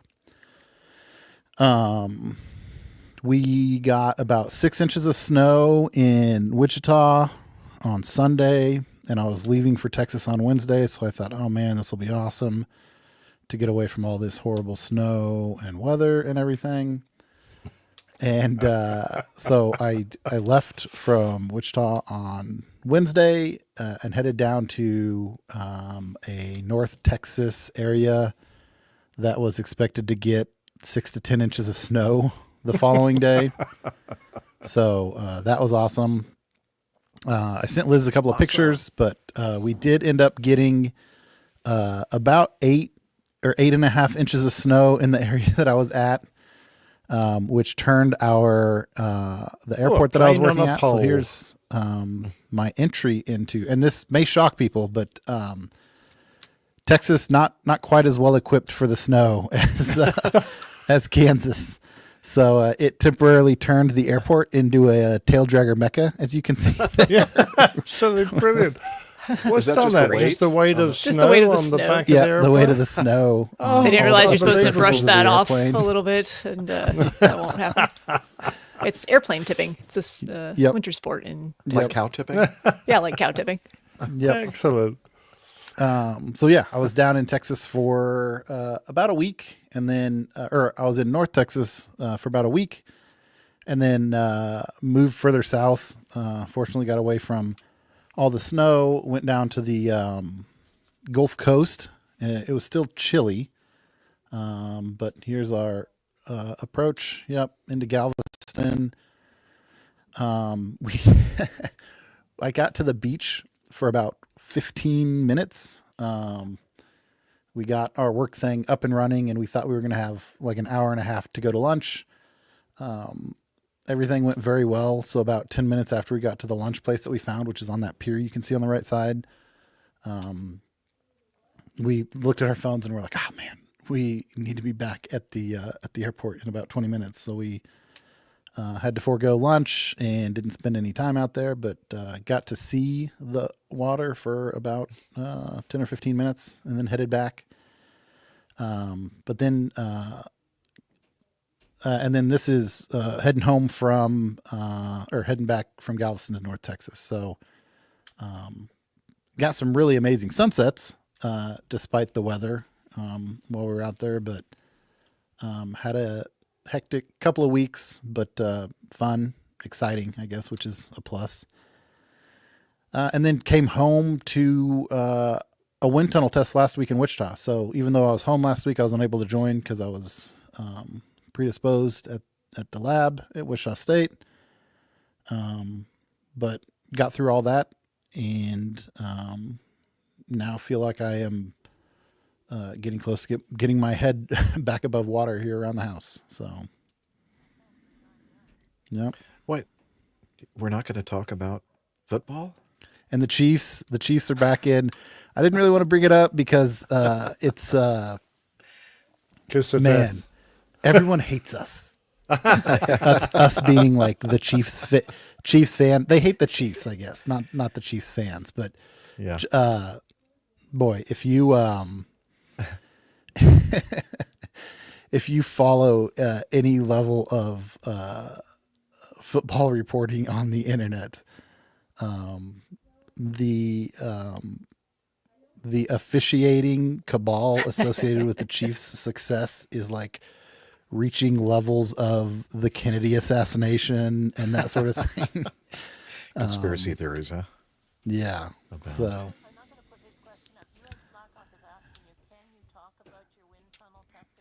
No.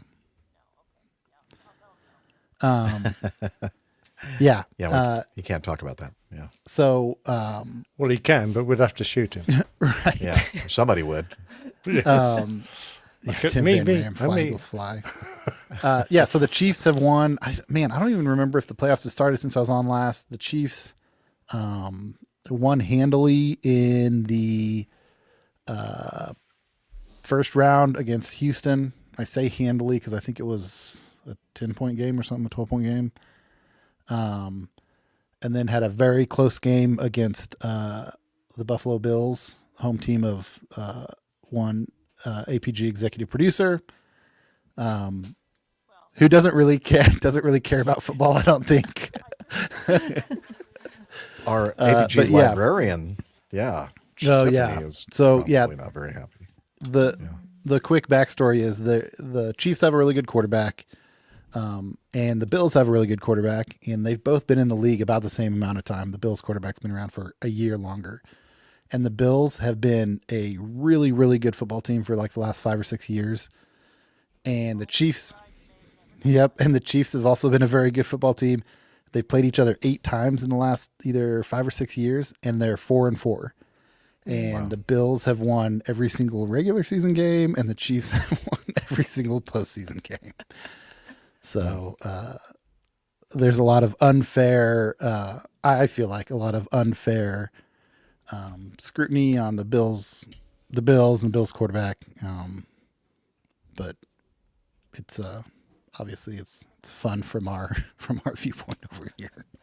Yeah.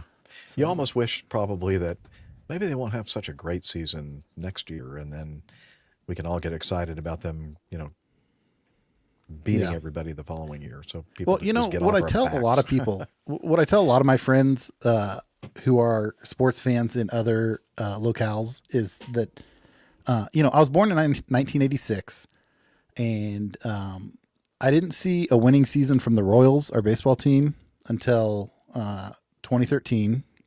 So however long that is, it's a really long time. 27 years or something like that. And then the Chiefs, I never saw the Chiefs win a playoff game until 2015, I think. So the Chiefs were good right when I started being, the Chiefs were good in 1993 and 1994. And I have like vague memories of that, but I was young enough that I wasn't really like into football quite yet. So, the last 5 or 6 years have been awesome, but I also had like 25 years before that of not really any success at all. So I don't feel that bad when they're doing it right the now. Chiefs are taking all the drama out of football. So they're gonna be playing in the Super Bowl, which is in a couple of weeks, I guess, huh? Yeah. In New Orleans. Yeah. All right. Well, very good. Well, sorry to all those people that wish that I hadn't brought that up. But all right. All right, Captain Nick. Nothing happened. We've had a week of pretty lousy weather. Yeah, I was going to say, you had some interesting weather, I think. We did. It's been blowing a gale and raining cats and dogs. So now we're starting a rescue home for all the cats and dogs. So, yeah, that's been pretty foul. However, next week has some brighter conditions, so that's nice. Can I talk about the cover art quickly? Yeah. Excellent. Well, I have great suggestions for titles for last show. Most of them were associated with evacuating your bowels in one way or another. So I thought we would go for the really nice version. Take the high road. Exactly. It was a very special show for our lovely doctor, Steph, because it was exactly 10 years since she did her first podcast with Jeff. So I knocked up a collage. It's not a montage, it's a collage of images over the years. So thanks very much indeed for posting impressed those. At how many pictures you were able to get of me. Yeah. No. Well, Like, I wait do a make minute, a one of habit those whenever I I took. see one of any of the crew, I secrete it away. So there we go. And we managed to get a number 10 in there, which was great for 10. And we did still have the usual sort of hide the show number. So there you go. It was top above the 10. Yeah, we managed to get it onto Steph's running number for one of her. That was only a half marathon or a 5K. That was a wasn't it? 5K, which we weren't even running because. Well, you were jumping it by the looks of it. Well, we were jumping Not running it. We were not running it because my friend that I'm running it with there has been on injury reserve, and my brother, who's to my right behind me with the blue sleeves, long sleeve shirt on, also managed to injure himself, but had to run the marathon the next day. So we were just trying to take it very easy. And I said, you know what? There's all those photographers. So we ran one side of the road. We had to come back the other side of the road. I could see all the photographers over there. I said, let's get a fun picture at least. So we did that brilliant. jump about 40 times down the road, and we got that picture out of it. Well, it looks so spontaneous. I love that picture. It's absolutely brilliant. It was spontaneous. I take it back. Yes. There was a bronze, a silver, and a gold one of spotting the show logo. So this was the bronze. If you spotted it here, because I've got one on my grey shirt there on the left of the photo, but Steph, in her pink, has got two logos, one on her chest and the other on her head. So that was the bronze. Now, here's the silver, if Liz puts it up in the right order. I don't know, that might be the gold, actually. I think that's the gold. Well, there's the silver. That's it on my hat. Okay, grey hat, logo on the hat. And then the next one is, there you go. You can barely see half an APG logo. Again, on Steph's chest. We get a lot of pictures of Steph's chest logo here. So there you go. You're going to have all these people flocking to the video, and they're going to be disappointed when they realize it's just a T-shirt. Excellent. Well, she actually had the logo tattooed on her. Well, yeah, there you go. There's loyalty for you. Yeah. It was During indeed. A little retreat and meetup. Yeah. So that's it from me. It must be AJ next. Yeah, I can go. Well, you're the only one left, old chap. Oh, okay. I guess I will go. No, we really haven't heard from. I'm saying, yeah, Steph good. didn't. Steph No, didn't. go ahead, AJ. Nick's just trying to gloss over. He's like, you had your show last show. You had 10 years. You don't no need more to from do you. anything. You talked plenty. Yeah. Yeah, I had a fun couple things since the last time I was on. was got to go to California and spend a little bit of time out there. Have a friend with a pretty cool airplane. Let's see if I can get this to work again. No, that's not it. Hold on. I broke it. You had all this time while we were talking about You the know, that's why we can't have nice things. Exactly. That is it. Okay. Haha, okay. There you go. That should be correct. What are you holding there between your legs? That's a stick. Oh, it's pretty big, isn't it? See if I can get this to go the right way. Start at the beginning. Okay. Sorry if that made anybody dizzy. There we go. I'm just kidding. So went out, left this, left some nice snowy horribleness. And it was 18 degrees when I left Atlanta and jumped on it. Got to fly on an Airbus 350 for the first time, which was interesting. They're very flexible airplanes because on touchdown, the entire fuselage did this wiggle shimmy. All of the overhead bins were moving left to right. It was a little bit disconcerting. I know about shimmies. Yeah. Well, they need more shimmy dampers, don't they? It could be it. That could be it. But otherwise, great flight out there. Nope. Not playing that. Don't play that. Uh-oh. Oh my God. Sorry, Airbus A320, McDonnell Douglas MD-80, and Fokker 100. The Thanks, shimmy Jeff. damper is I really installed at the appreciate apex this. joint. See figure 1.2. That's enough. That's enough of that. I'm sorry. Couldn't help myself. No, that's perfect. So got to go to have my favorite food, which everybody gave me a hard time about, but got my my double animal style, which was fantastic. It's always my first thing to eat when I get to California. So that was on the drive up to Mojave. So got to go up there. Mojave. Yeah. Got to drive It's through right the around desert, the corner which from was nice. Arkansas. Exactly. Yeah. Yes. So yeah, I got to go out there and do this event called the Star Wars Canyon Run. There's a group that's called the Airmanship Foundation that does events throughout the year, but this is kind of their big kind of cool fun one is they do formation clinics and just general airmanship, just specifically flying the airplane, and it's everything you can imagine from little RVs to jets to. There was a Bonanza, a V-tail Bonanza came.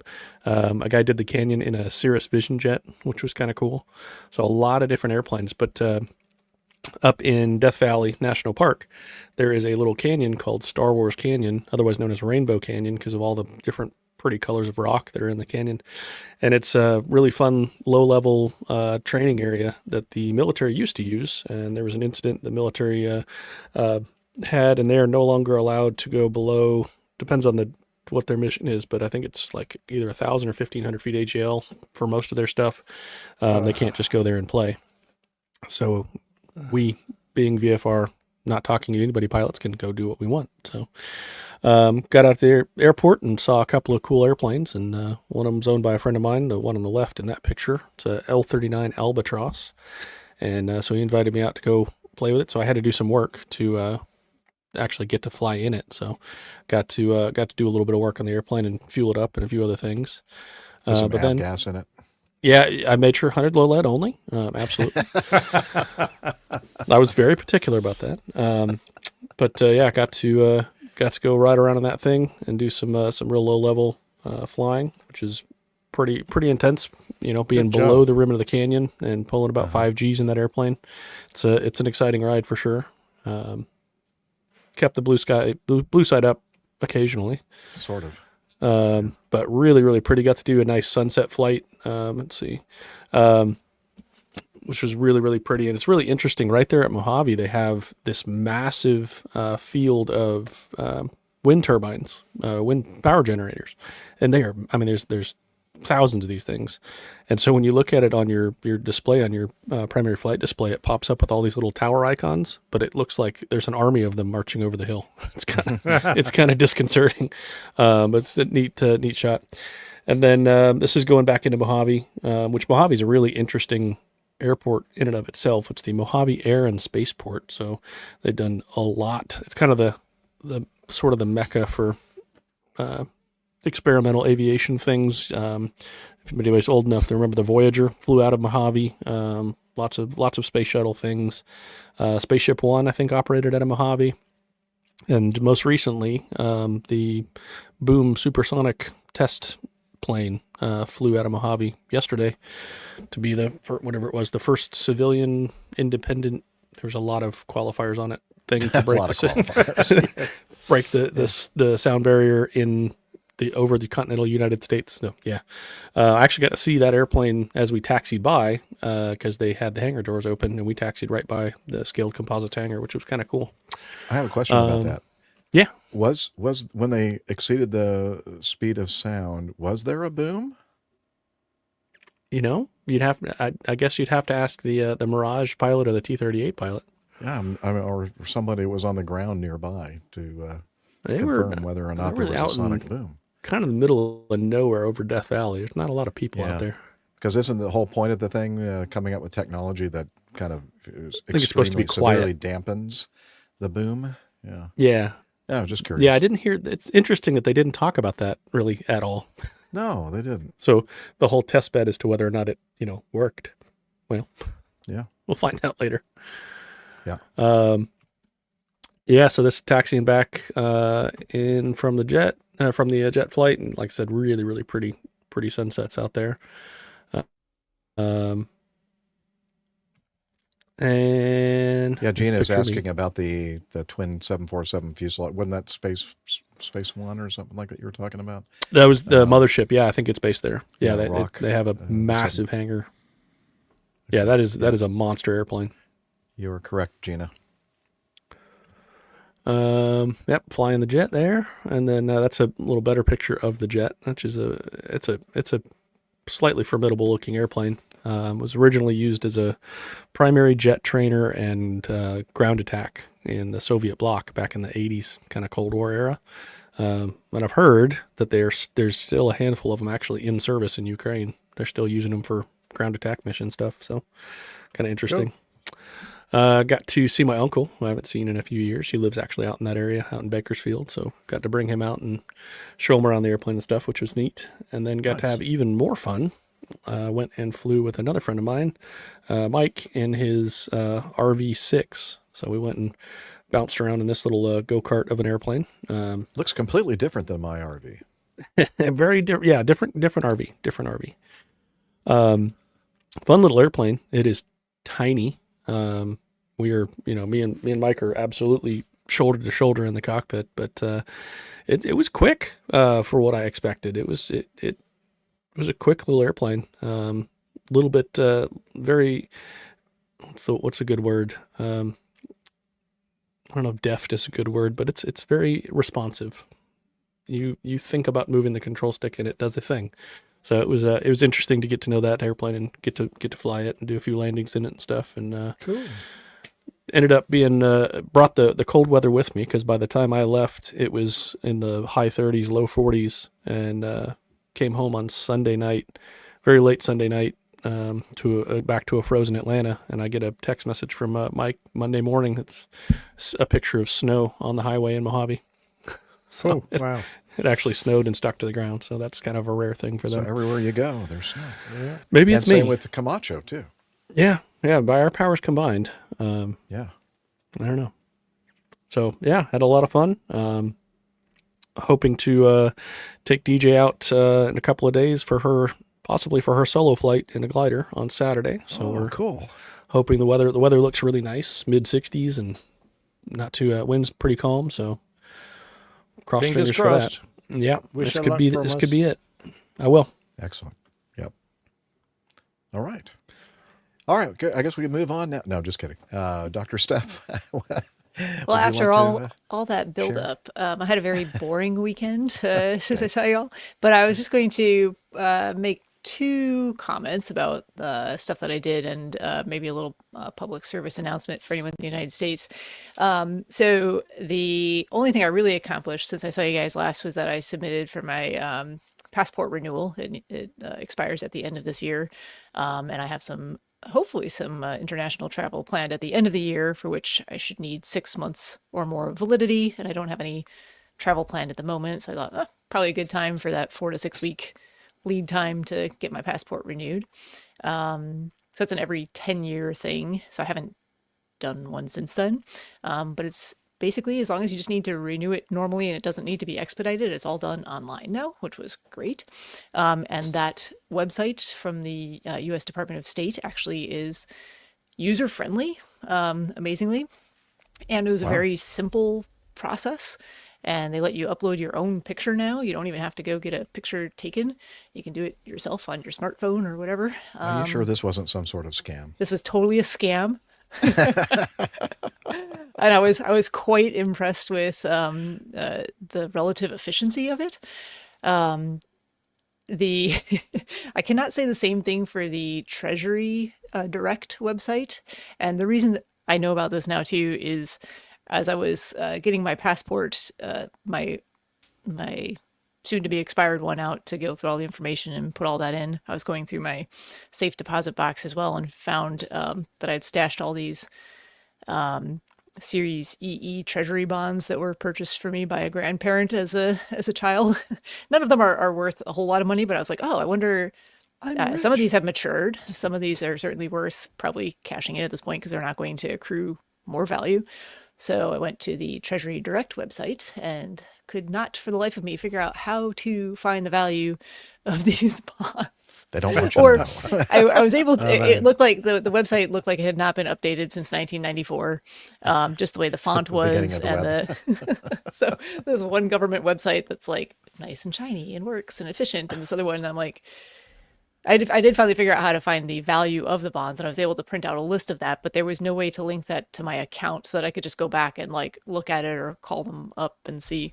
So it was kind of disappointing. So yeah, that was my government website adventures since I saw you guys last. Contrast.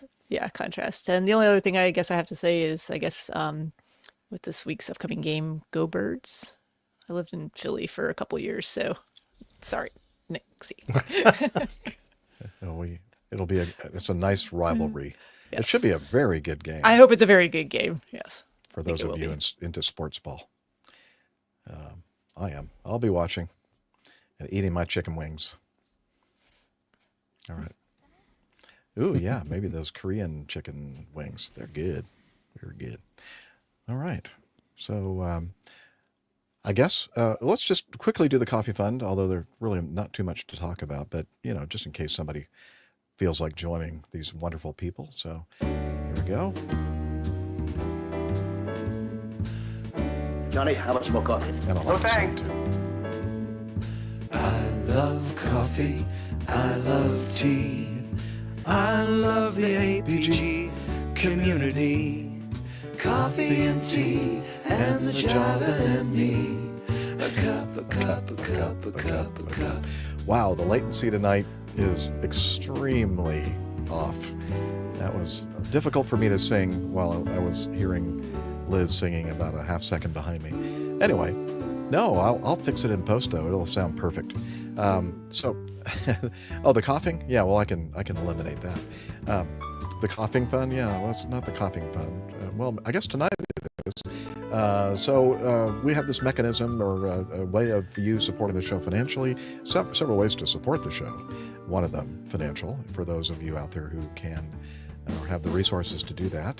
We do appreciate that. And you can find out about how you can join the Coffee Bar Club by going over to airlinepilotguide.com/coffee. You can do a once in a while kind of a contribution using the Coffee Fund Classic method, or you can even use a recurring contribution that way as well.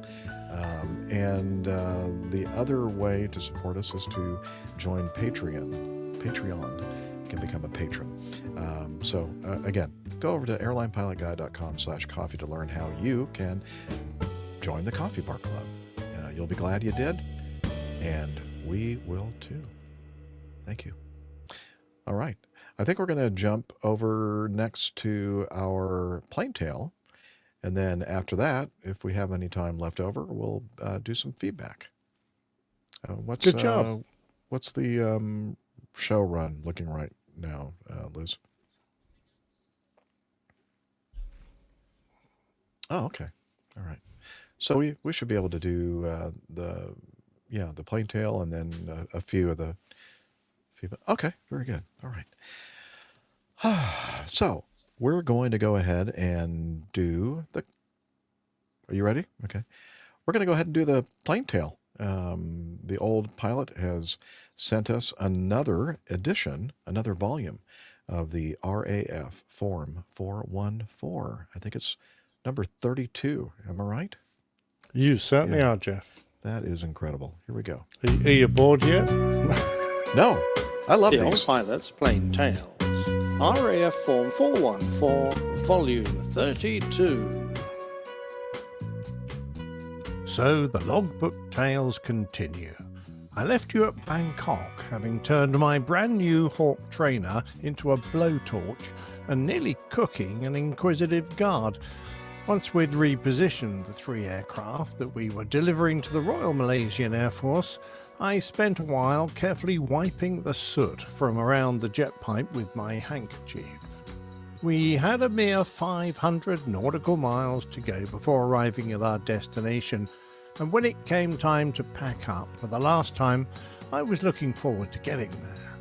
I've mentioned Royal Malaysian Air Station Butterworth before, as it had been the location of several detachments I'd been on with the Royal Australian Air Force, and I'd flown my final FA-18 mission on 77 Squadron from there, before heading back to Blighty to finish my RAF career on the Tornado. It was only 1 hour and 15 minutes of flying time before we arrived overhead the familiar airfield, formed a little Vic flypast, and then touched down at the end of a 7,000 nautical mile journey in our little single-engine jets. The Hawks had performed flawlessly and still looked great for their formal handover to the Malaysians.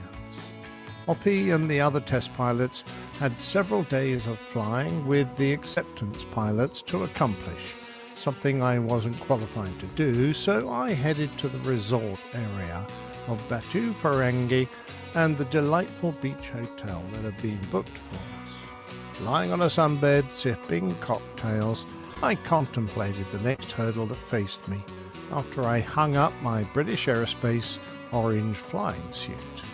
I had the offer of a job with Monarch and had also passed the interview with Virgin, but I'd yet to take the Virgin skills test in a simulator. We all flew home on flat beds, courtesy of British Airways, and I had a few Tornado flights to complete before I packed up and left Wharton. One of these was as a chase aircraft for the towed decoy trials being conducted, so with Happy Hoppy leading, the two of us headed up over the Irish Sea. With the decoy deployed, I loosely formated on it, whilst the lead aircraft seemed intent on shaking it off with a series of whiffadills, defined in Wiktionary as elaborate multi-axis aerobatic manoeuvres, especially ones in which an aircraft makes a series of very tight turns in order to reverse its direction of travel. In reality, these were a series of carefully briefed manoeuvres laid out by the trials engineers. On completion, we headed north to the military weapons range at West Frew in Galloway, on the west coast of Scotland, to drop the decoy onto the muddy shore from where it could be recovered. These trial devices weren't equipped to be wound back in, so had to be jettisoned. From the clear blue above the cloud, we descended down into the murky Scottish gloom, whilst I glued myself to Hoppy's wing. The weather under the overcast was misty and dank, and the closer we got to the drop area, the worse it got. We were skimming over the tidal mudflats at speed so that the decoy wouldn't droop down into the ooze and get ripped off. I was working up a nice sweat, keeping my Tornado in position, when I spotted something amiss with my leader's aircraft. We were in the countdown to dropping, so I stayed quiet until the wire parted and the little winged cylinder fell away before I called Hoppy. We confirmed a successful drop and then gently mentioned that a considerable part of the aircraft's skin over the engine had parted company with the airframe, exposing all sorts of pipes, wires, and structure. To my surprise, Hoppy didn't seem particularly phased, but he decided to complete a low-speed transit back to Wharton to prevent any further damage, whilst I was cleared to make my own way home. Jim in the back seat was happy for me to wind the jet up. Since we had plenty of fuel, we decided to see just how fast we could get there. Choosing a track that would keep us away from land so that we didn't drop a boom on the unsuspecting public, I parked the throttles into the top left corner, swept the wings back, and let her go. I kept us a few 100 feet high, as a sneeze might otherwise prove disastrous, and we soon passed 600 knots, approaching the sound barrier. We slipped through without a ripple, and once the variable ramps in the intakes motored into position, we really took off. We soon passed 700 knots, and then the RAF's never-exceed limit of 750 knots. Hitting 800 knots, I started to throttle back. We were doing 15 miles a minute, and Wharton was getting uncomfortably close now. As the acceleration eased, I saw 820 knots, and then, with the engines back at idle, we felt our straps bite our shoulders as we slowed. What a rush! When Hoppy got back, he explained that popping a few engine panels was a known thing with the early tornadoes, and happened after a rapid build-up of pressure in the engine compartment with big changes of thrust. Some of the aircraft we flew hadn't been modified with the improved panels and larger fasteners, so it still happened occasionally. So, after what had been an exciting day, I bid everyone a fond farewell and headed down to Gatwick. It was funny, but I felt more trepidation at what was to come than I ever did scuttling around at low level over the water at speed, kicking up rooster tails of spray from the shock waves that trailed from my aircraft. What happened over the next few days would decide my aviation future. Arriving at Virgin's 747 simulator base with several other hopefuls, we sat in a small classroom whilst a training captain talked us through the profile we'd be flying. It didn't sound particularly taxing. A takeoff, climb, some turns, a holding pattern and vectors to an ILS to fly a raw data approach to land.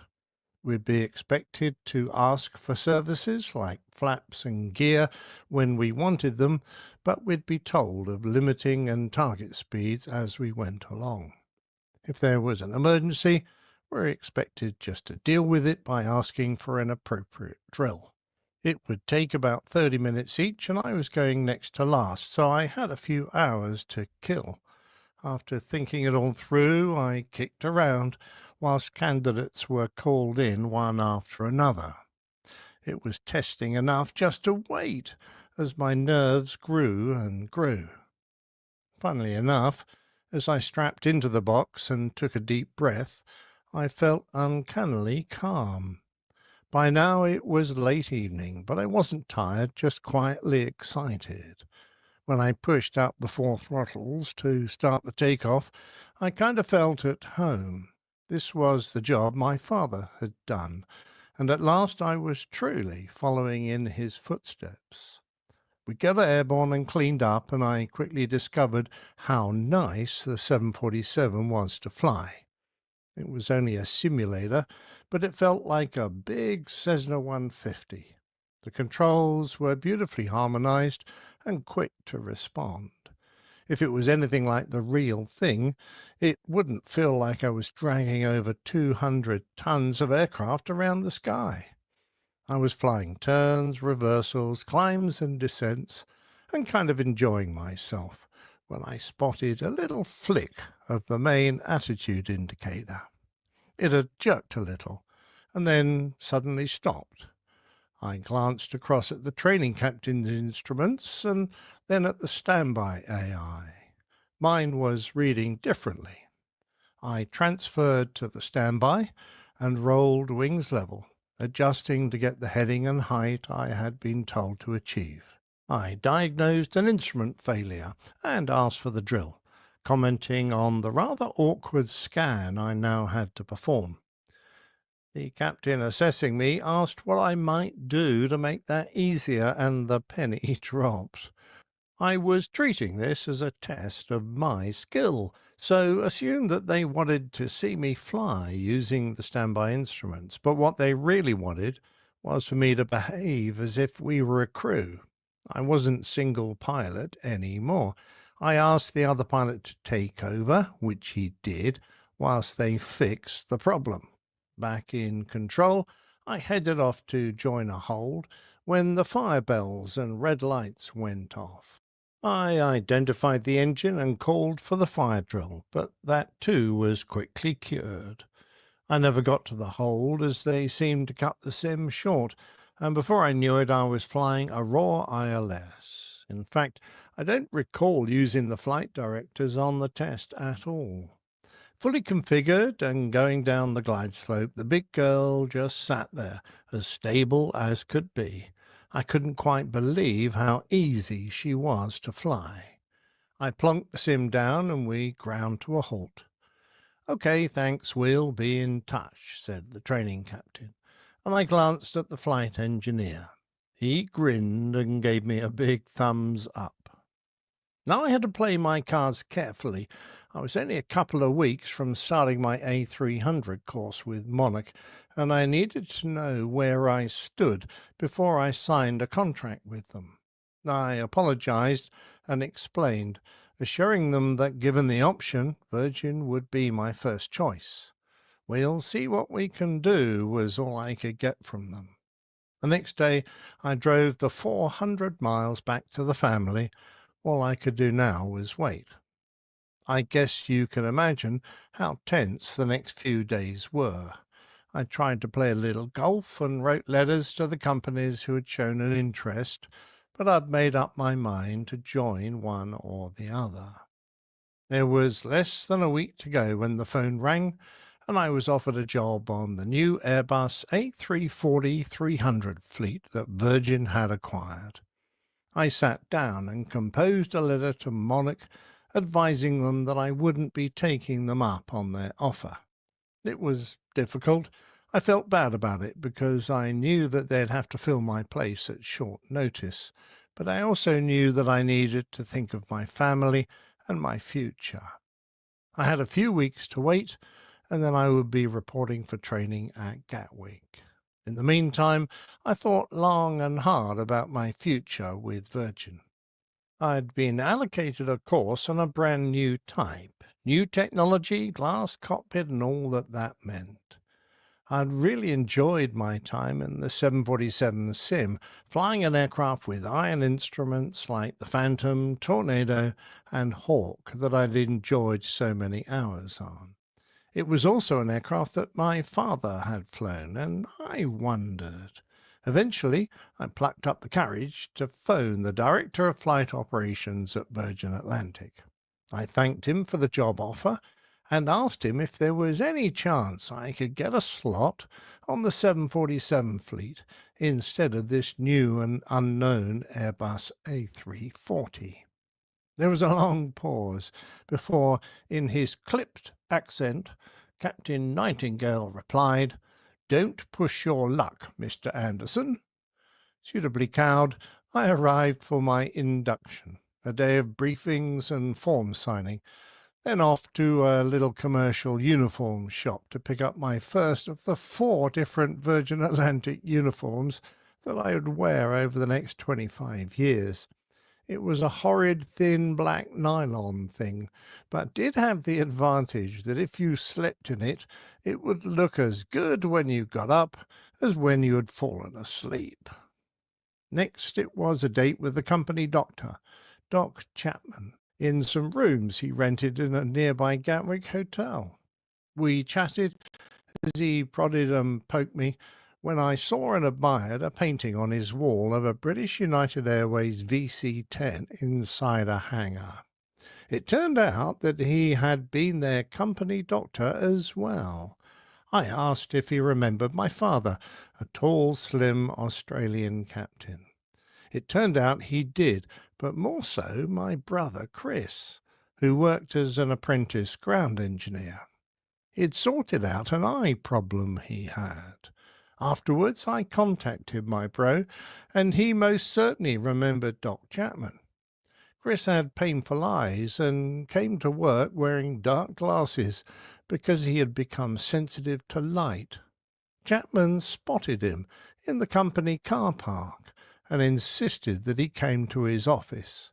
Within 30 minutes, Chris was in an ambulance headed for the Moorfields Eye Hospital in London, where it was confirmed that he had a serious eye infection.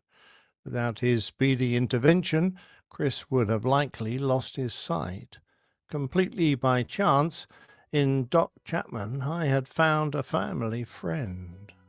The next few days were spent in ground school, cramming for our first hurdle, the Civil Aviation Authority Type Rating Technical Exam. These exams were notorious for asking the most ludicrous questions that bore little resemblance to the useful knowledge you would need to operate the type. I believe that they were set by folk with no real knowledge of the aircraft, but they'd been given a copy of the FCOMs, the Flight Crew Operating Manuals, from which they picked facts at random to put into the question papers. An example might have been, instead of asking the reason for a particular arrow that might appear on the ECAM, the Electronic Centralized Aircraft Monitoring Systems pages, they would ask what colour it was. I felt enormously lucky and grateful that we were the fourth or fifth batch of company pilots to go through this exam. So by now, after quizzing those who'd just finished, the ground school staff had assembled a good number of questions asked. Those cheat sheets combined with some honest-to-goodness teaching in a classroom, and we all managed to get through. One of those days with our instructors was spent with a real aircraft. It was our first chance to stand beside the elegant French lady, and boy did she look good. Perfectly proportioned, she was long and slender, and everything about her was new, shiny and well designed, except perhaps her waste disposal system, but more of that later, I think. She sported a mighty undercarriage, seemingly endless, slim, high aspect ratio wings that stretched for 198 feet, 60.3 meters, only bettered by her everlasting fuselage that was an inch short of 209 feet, 63.69 meters. The flight deck was roomy and nicely laid out, with little more than the 6 cathode ray tube displays, the overhead systems panels, and the center console holding a few McDo multifunction control and display unit boxes, levers, radios, a transponder, and a printer. So far, we'd been fed information with a proverbial fire hose, but that was about to change, because as part of the purchase deal, we were packed off to Airbus Central in Toulouse to be connected to the French equivalent of the Colorado River Aqueduct system. But more of that in the next exciting installment of Captain Nick's Logbook.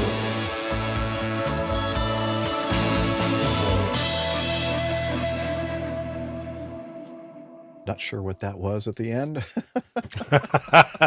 It was my attempt, a bit of cinema advertisement, perhaps.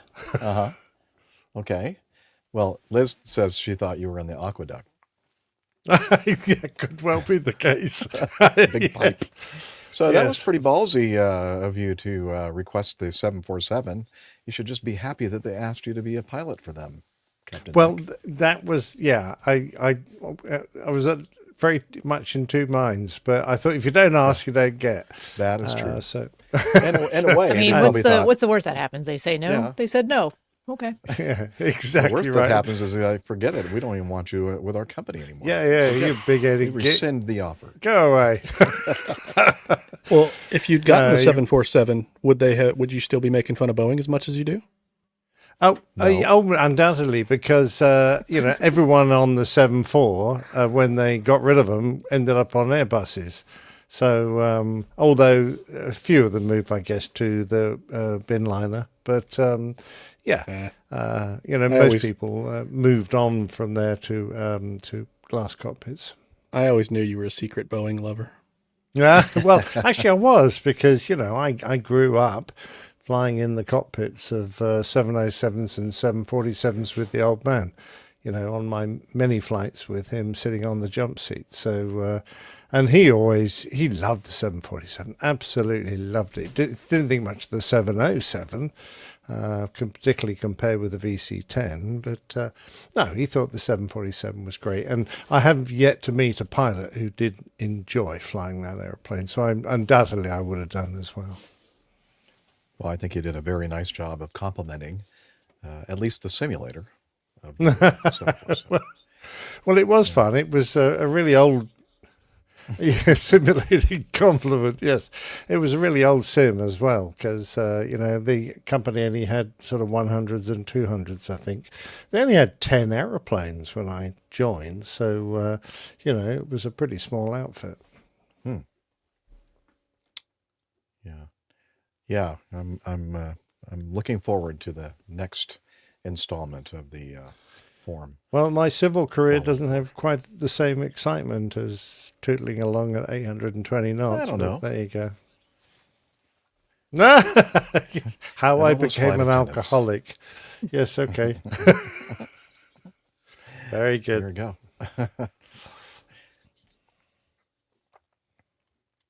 Okay, let's power through it then. All right, we'll start off by doing this.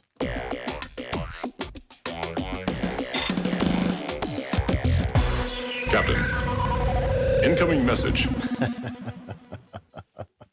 That's cute stuff. He's like, are you sure you have 40 minutes left? I'm ready to play tug of war now. And this thing squeaks. So if you hear the occasional squeak, I'm sorry, my dog has a toy that he's trying to tempt me with. We have to share that. So here we go. I don't know if these are on the same order for you guys, but where Camacho is and where Steph is, Camacho's son went out of frame and the dog appeared in Steph's frame at exactly the right time. Wow. It threw me out, and then it went back the other way, and I was like, what's happening? Yes, I was brought this peace offering, which I think is some sort of dodo bird. I'm not sure, but it's his favorite. Oh, it looks like It's it's his got an Christmas toy. umbilical cord.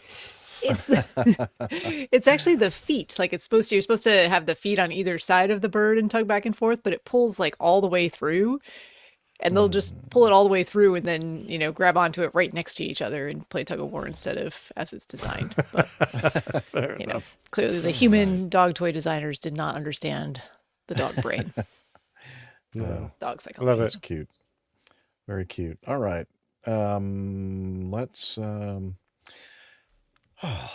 Let's start with this from Sam Dawson.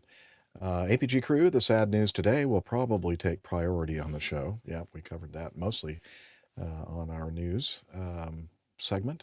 But there was some other news. This news covers the Busan Airbus fire. Yeah, that's the other one we covered. It appears it may have been caused by a lithium battery explosion. Maybe this is where I came up with that idea. I know. Excuse me. My Topo Chico is trying to come out and talk of my esophagus. I don't know. I didn't recognize it. It was a universal language, I think. Okay. Oh, Esperanto. Well, I'm going to start over because I don't think you want to hear me burp again like that. This news covers the Busan Airbus fire. It appears it may have been caused by a lithium battery explosion. I know I've been harping on this, but I think it's a real safety issue.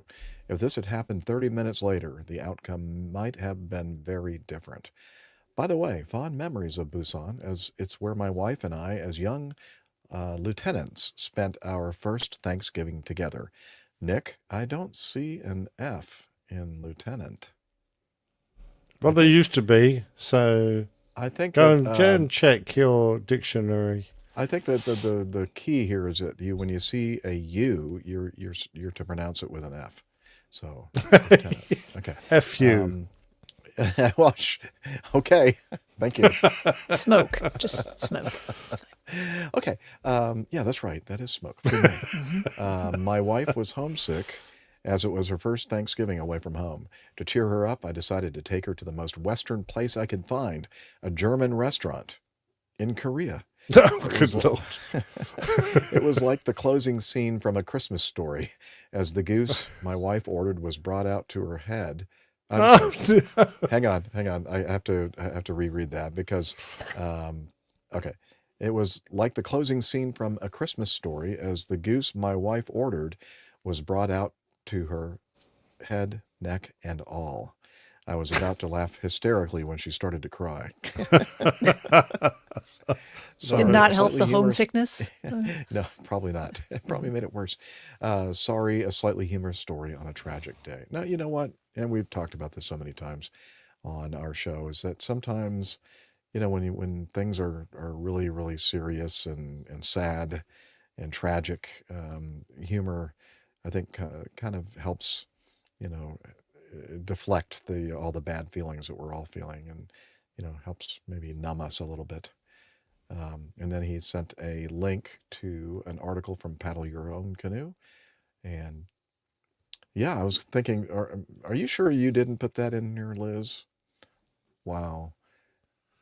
Okay, an exploding battery pack or laptop computer that overheated could be the cause of the fire that erupted on an Busan Airbus A321 at Gimhae International Airport in Busan. I get a ding? All right. Let's see.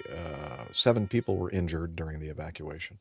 Dramatic eyewitness videos taken by passengers and airport staff during the evacuation revealed how quickly flames engulfed the single-aisle aircraft. It was preparing for departure for Hong Kong.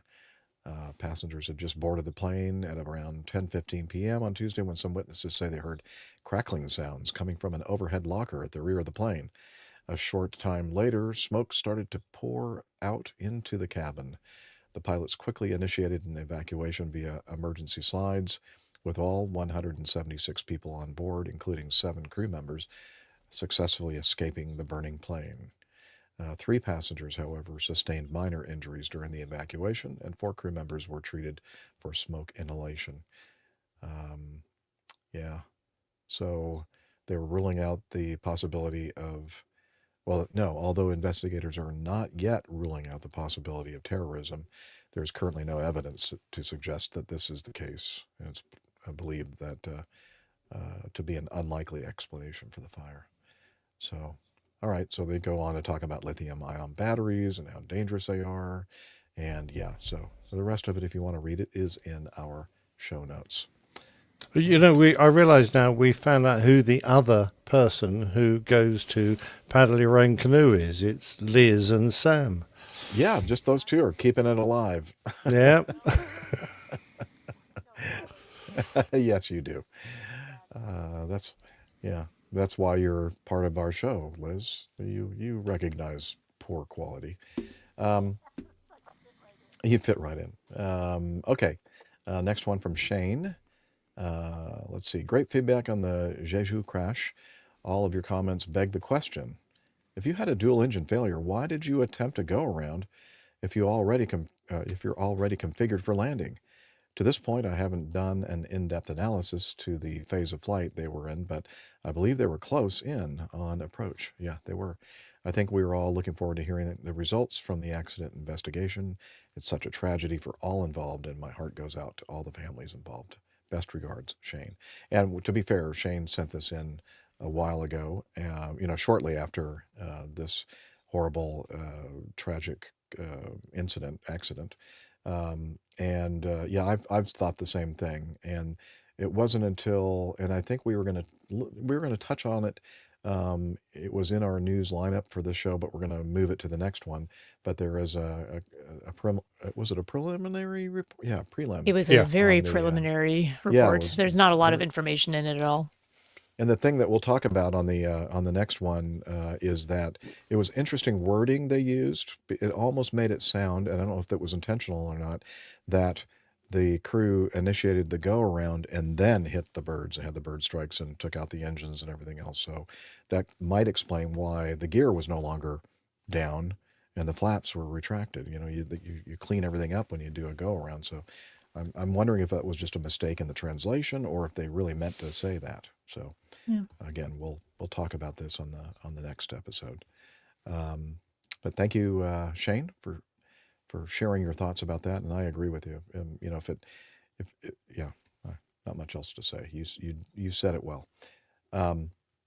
This from Sam Bolog out in Southern California, Los Angeles area. And we were kind of concerned about Sam, and we sent him an email asking if he was okay regarding the fires in the Los Angeles area. And he said, I'm somewhat near the Hughes fire, which is just north of me, and the winds have picked up today. They are forecasting the possibility of rain this weekend. And then we heard some further information from him saying that all was well. He escaped the negative effects of the fires out there, and things are, you know, that's good. And he was happy that we were concerned about him. And yeah, you're part of our family, and you know, so we're concerned about all of you, especially some of those well, we're concerned about some of these people in the chat room that, you know, as far as their mental status.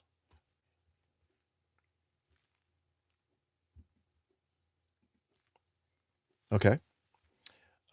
Okay, Nick's StreamYard has died on him. And interesting. Yeah, am I here? Am I still I'm here? here. Can you still see I me? can hear you. Oh, there's Camacho. Okay. Yep, I'm here. All right. Is my internet okay? Because there was a point earlier in the show where I just started seeing all those little swirly things going on in the video, and I'm thinking, and you I didn't haven't notice, noticed but any issues. I switched my internet source, so I'm surprised. StreamYard just kicked me off. The old sideswipe. No, it wasn't. No, it Oh, was just an error message from StreamYard saying you've lost your internet. Oh, okay. Which I hadn't, because I'm still chatting to Liz on. Do you have your new fiber yet, or is that? No, weekend, Saturday. Okay. I switch over. Cool. All right. All right. Thank you, Liz. Okay. So anyway, yeah, we were talking about APG community and family, and how we are concerned about the mental capacity of some of those people in our family. But, you know. Oh, Tim's at dinner, so we're okay. All right. The reason that Sam sent in feedback was this. It was a link, and we're not going to play it, but you definitely want to watch it. It will be in the show notes. It's a video. In fact, you know what? I think I can play a little bit of it, and we can listen to a little bit of what's going on. Let me just set it up a little bit so you have some context. Yeah, the title of the feedback is "We've Come a Long Way, Baby," and this is it's a video, a black and white video from 1963, and I don't know. I think people here in the United States, and probably some other countries as well, remember the show called Candid Camera, where they kind of set people up and do crazy things and see what their reactions might be. And so the setup is, it looks like this is some kind of an airline desk where people are, I guess, like a airline agent, and where you might be going up to get your ticket or boarding pass or something like that. Is that what you would think, Liz, about that? Okay. So this guy's, in 1963, he's wearing a nice overcoat and a nice hat. And he is at the desk talking with the dispatcher, and a younger lady walks up wearing a pilot uniform. And here, let's play a little bit of it so we can hear the audio. Let's see. Oh, I still need to share all that, don't I?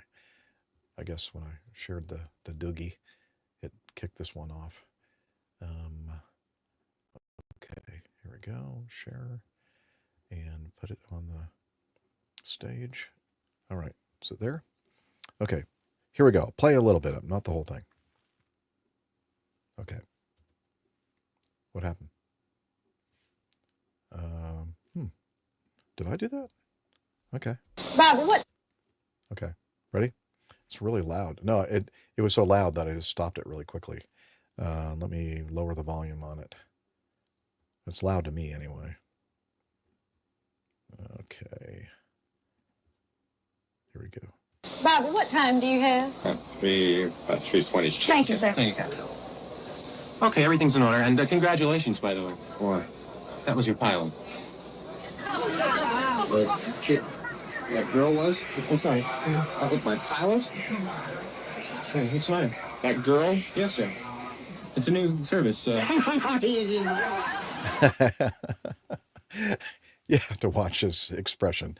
And there's also a flight attendant that is part of the next part of the Candid Camera little prank that they played. And the reason why it was called a prank is that back in 1963, in the airlines, there were no female pilots, zero. But it was, 9 years later, I think, that the first real female pilot was hired, I believe. Gosh, you think I'd I actually read that know somewhere. that stat, but I don't. Yeah, I think, somebody, staff, figure it out. I think it was 1974. It may have been United. I'm not sure about that. But, and now, of course, and nobody really thinks twice about it. And although I think that most people would agree that, it's a pretty low percentage still of our professional pilot workforce. It's on average 6%, is on for average 6%. airline pilots. Yeah. We got to get that up to 50%, right? Yeah. As long as Bonnie, and don't want to get into politics or anything, but 73. Okay. Bonnie Taberzi for American Airlines. First American US Airlines. Okay. Commercial airline female pilot. That's Very good. that's if you don't count Emily Howell Warner. That was 1934. Flew for an airline. Or excuse me, Helen Ritchie was 1934. Yeah, but she wasn't flying for an airline, was she? Central Airlines. Oh. First female Well- pilot to fly for a scheduled airline in the United States. There you go. Well, so this guy shouldn't have been so surprised then in 1963. Been going on for 30 years. Come on. Yeah, no kidding. That's all right. I will amend mine to major U.S. airline for There you go. 1963. Major. Okay. Well, that's kind of dissing the Central Airline, or what was it called? Central. Central. Well, remember this was 1934, so yeah, all airlines were major. Pretty or early minor. on. Yeah. Okay. 78 in Canada. Okay. Very cool. All right. Thank you, Sam. And glad you're doing well. This from Michael Smith, our Sonics pilot. He said, never heard of this one. Another idea that just never took off. The design of the steering system must have been really interesting. And then he sent us a link to a flyingmag.com article regarding, and this is Mike Smith, Maynard, Mass. And again, as I said, he's a guy that built and flies Sonics. And we usually see him every year at Oshkosh. So this airplane, a really strange looking airplane. It's a Fairchild XC-120 pack plane. Became an intermodal hope that fell flat. And again, from Flying Magazine. In the year. You sure they following World didn't bring this out on the 1st of April? Well, no, I don't think they did. I think it's a real thing. We've talked about over the years how, and we've always thought we were always kind of a little hurt as pilot crew members that they would think about designing an airplane where you could jettison the passenger compartment and the flight attendants, and then the pilots would be the only thing left flying the airplane that was on fire down to its fiery destruction. Yeah, and in the meantime, the passenger part of the airplane comes down under parachutes, and everybody's happy and safe and alive. This kind of reminds me. Yeah, this is a different concept. This is one that's this compartment slung underneath the aircraft. It was based on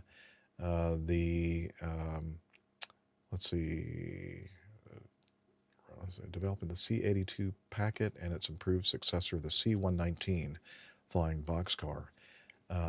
The problem is, and if you'll look at the pictures that we've included in the show notes, is that because the compartment that could carry cargo and or passengers fits right underneath the top half of the fuselage, and so the pods, what would you call those? Tail beams?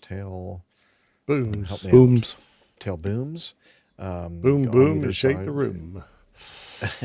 So they have a couple of radial engines on either side, and then part of that becomes part of the tail boom, twin tail, etc. But the weird thing is, you can't have a tricycle gear setup. You have to have a quadricycle gear setup with two, I guess, nose wheels, but they're really not nose wheels. They're just front wheels on either side under the engine nacelles. And I guess it was rather complicated to do the steering mechanisms on this airplane, and it apparently took quite a bit of time to get this thing configured and connected, and then the reverse of getting to where you're going and unconnecting or disconnecting everything, and it just proved to be very what's the word? Ungainly and just didn't make any sense. Complex. Maybe Yeah, a not the bit of most a practical. white elephant, if you ask me. I mean, you're going to need an awful lot of those bottom half of the fuselages, because if you're just taking from one place to another, you're going to have to take all the full ones over there, dump them, come home, grab another one, take it over there, dump it, come, and eventually you're going to run out of the cargo areas. So unless you're going to pick something up at the other end when you land that's already been filled and you're going to take something back, then I'm going, well, what's the point? And I can just see the expense of having lots of extra cargo holders. Right. Not only kicking that, around. but have you guys seen what used shipping containers look like? Yes. Can you imagine if you now had to treat that like an airworthy part? Yeah. They get pretty beat up, don't they? Yeah. Yeah. And they're made of pretty heavy duty steel as well. Right. Very heavy. I think the people that deal with them just probably don't care as much as airplane people. So it would take a pretty significant mindset shift for this to work. They said that the evaluation crews discovered that attaching or removing the pod required an unusual amount of time due to the slow hoisting mechanism, and doing so in high or gusty winds proved challenging. So basically, they made one of these things, and then they canceled the program, and the Sol XC-120 was ultimately scrapped. What Apparently- a novel piece of kit, though. It didn't even, I mean, the steering was a challenge, but also, I guess they couldn't overcome the left turning tendency on takeoff. So with full right rudder, so they had to use asymmetric power until they got above 35 knots. So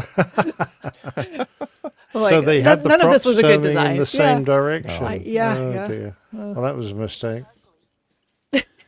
Yeah, and those are 4360s, so they don't look that big on that airframe, but that's the biggest airplane. That's the biggest engine in the inventory back then. Wow. Okay. Interesting, isn't it? I Look thought at the speed weird thing was kinda ladder. That's interesting. what I'm looking at. Yeah, it's a very strange ladder. It looks like one of those like kids' toys, like the Connect. What are they called? I forget what they are. Like pretty flimsy. Ladder. Yes. I think they talked about the ladder in this article. Yeah, I can't find it. Yeah, it's in the show notes. Okay. This is, I think, going to generate some interesting discussion. How much time do we have left, Liz? Okay, I think we can do it. So, Sean McHale sent this in, and the title of the feedback is, "Don't you dare go around Ooh.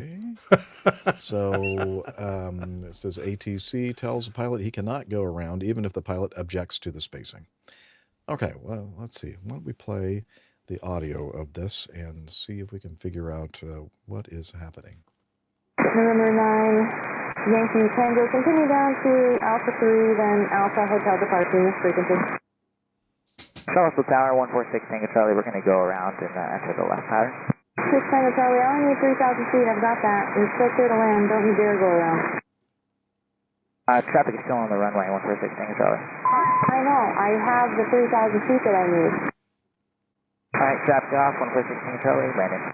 He doesn't need to be off.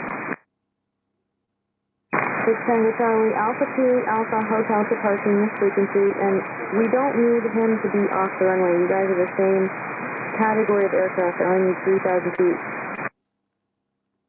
That company policy does not override the rules, so Alpha 2, Alpha 5, back to runway 21, and where are you going after this? Okay, he's going to a bar probably and drink heavily. Let's see. So just to, I know it was a little bit fuzzy, the audio on this, but it was, I think it was CHO, which is Charlottesville, I believe. And Correct. Yeah, that's in, I'm pretty sure. Where's you fly, Steph? No. No. Oh, okay. CLT is Charlotte. Okay. Not Charlottesville. Yeah, CHO is Cho, Charlottesville. So I thought it was interesting. Wait, so what does that make CLT then? I don't know. Nice try. Definitely not the same as Little Rock. Yeah. So, yeah, throw the slide up, Liz, please. Okay. So I thought, really? She only needs, so I'm in this world of airliner flying, and I thought the rule was that, you couldn't land if somebody else was still using I mean, I can't tell you how many times I've had to go around because somebody was still at the end of the runway, had not yet cleared, but apparently there are different rules for different categories of aircraft. And so I did some research and looked up the JO Joint Order 7110.65 Whiskey. And let's see, it's under the section 3-10-3, same runway separation. Separate an arriving aircraft from another aircraft using the same runway by ensuring that the arriving aircraft does not cross the landing threshold until one of the following conditions exists, or unless authorized in a different paragraph. The other aircraft has landed and is clear of the runway. Okay, that's obvious, right? That's kind of what I thought the rule was for everybody and everywhere. It's apparently not. Between sunrise and sunset. Okay, so it's got to be daytime, not night operations. If you determine distances by reference suitable landmarks and the other aircraft has landed, it need not be clear of the runway at the following minimum distance from the landing threshold exists. And they have different scenarios here. But basically, in this case, it was, straight ahead on the runway, and it was a Category 1 and a Category 1 aircraft. And so because they were the same category and they were, the lowest category, she only needed to have 3,000 feet. Now, I think the key to this is that maybe for her, the rule is that she can clear an airplane to land when that 3,000 foot separation exists. But that doesn't mean that the pilot flying the airplane, the pilot in command, doesn't have the prerogative to decide to land or go around. I mean, air traffic control can't make us do things. And if she can lawfully or whatever, clear an airplane to land, that's her requirement, not our requirement. And that was the thing I think that was most inflammatory to this whole instance and exchange. Yeah. I don't think I've ever heard a controller say, "Don't you dare go around." Don't you dare go around. Hey, I had, and when she said, I have what I need for well, that's the key. You have what you need to clear the guy for landing, but you can't force him to land. I'm just a spiteful person because I'm so bummed that airplane did not immediately go around.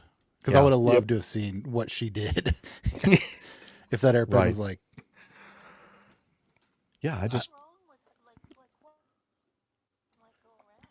why was she so upset? I don't know. I assumed that her airport's pretty busy if she's trying to land two airplanes on the same runway. So a go around is probably going to like mess up her flow a little bit, but that doesn't matter. Like that's no justification for like her trying to override the PIC authority or anything. Right. That's the key. Pilot and command authority. A controller can't make a pilot do or not do something just because they want them to. Yeah, exactly. I just thought that was, and I think that the guy she was kind of telling, don't you dare go around, was an instructor pilot with a student. And, I would have said, well, we've decided that it looks unsafe, so we're going to go around. I would have given legitimate, I think. Yeah. I've got an indication here that it is unsafe for me to land. I need to go around. Right. And this is a hypothetical situation for my student.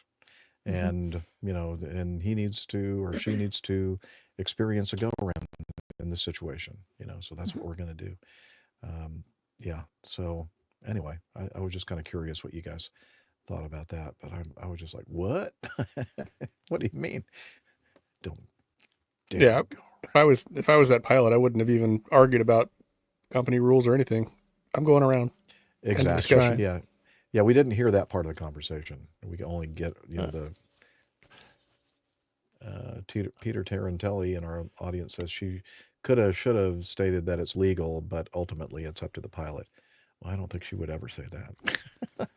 Well, I'm just a bit worried if she has that attitude and the pilot happens to be an inexperienced or student pilot who is not flying a particularly good approach, and she insists he land. They might succumb to her perceived authority and make a hash of the landing and wreck the airplane or do worse. So she just needs to be taught exactly what her position is on the pecking order, in the pecking order. Yeah, he should have given her a number to call. Very good. Are you ready to copy down a number, please? Yeah. Yeah, I'm sure they must have had a conversation after this. I'm sure they probably did. Yeah. Okay. Well, let's do. Oh, it's a video. Oh yeah, it is. Okay. So let me set up for that, and then hang on. Oh, where'd it go? Oh no. Oh no, did I not put it in? Oh, I think I took the audio from it. By the way, that while you're getting that set up, Jeff, that is one of the waivers at Oshkosh. So when they talk about the Oshkosh waiver, like the NOTAM and the waiver at Oshkosh, one of the big ones is they get a waiver they waive the standard separation distance on landing. I think it goes from maybe like 3,000 feet to 1,500 feet or something. But that's how they're allowed to land airplanes on the different dots, is because they get the standard separation covered by a waiver. Huh. Well, why don't they just do that all the time? 1,500 is enough, right? Dots on that every seems runway. excessive. Yeah, it seems excessive. Yeah, you got to just go out there and paint a bunch of colored dots on runways. We've done pairs landings, Jeff, with 0 separation. Oh yeah. Formation landings are fun, for sure. Okay, so this and I'm pretty sure we've talked about this before or played this audio before, but it's probably been some time. So thank you, Peter, for bringing it up again. And he says, you've probably seen this, but in case you haven't, enjoy. And this is a YouTube video that we're going to listen to the audio of, because that's really the point of the thing. This lady here is what a lot of people refer to. Well, here, let me read this. Person behind the cockpit central aural warning system, CAWS, C-A-W-S, for just a few aircraft. The aircraft are, to the best of my knowledge, the Boeing 717, the MD-10, C-17, C-130, and I believe the MD-88 and MD-90 as well, because her voice sounds very familiar to me. Let's see. She says, sorry about the first second of the video. I cannot fix it. Well, I fixed it. I am real. I am not the first. I'm not the last. Bitchin' Betty. Enjoy my short video. So here we go. Nope, that's the other one. This is for all those airline pilots who ever wonder if Bitchin' Betty is actually real or not. Well, I'm very real, and I'm Bitchin' Betty for several commercial and military aircraft cockpits. Here's a sample of some of my recordings that I've done that you may be familiar with. Autopilot, autopilot, stabilizer motion, landing gear, approaching minimums, minimums,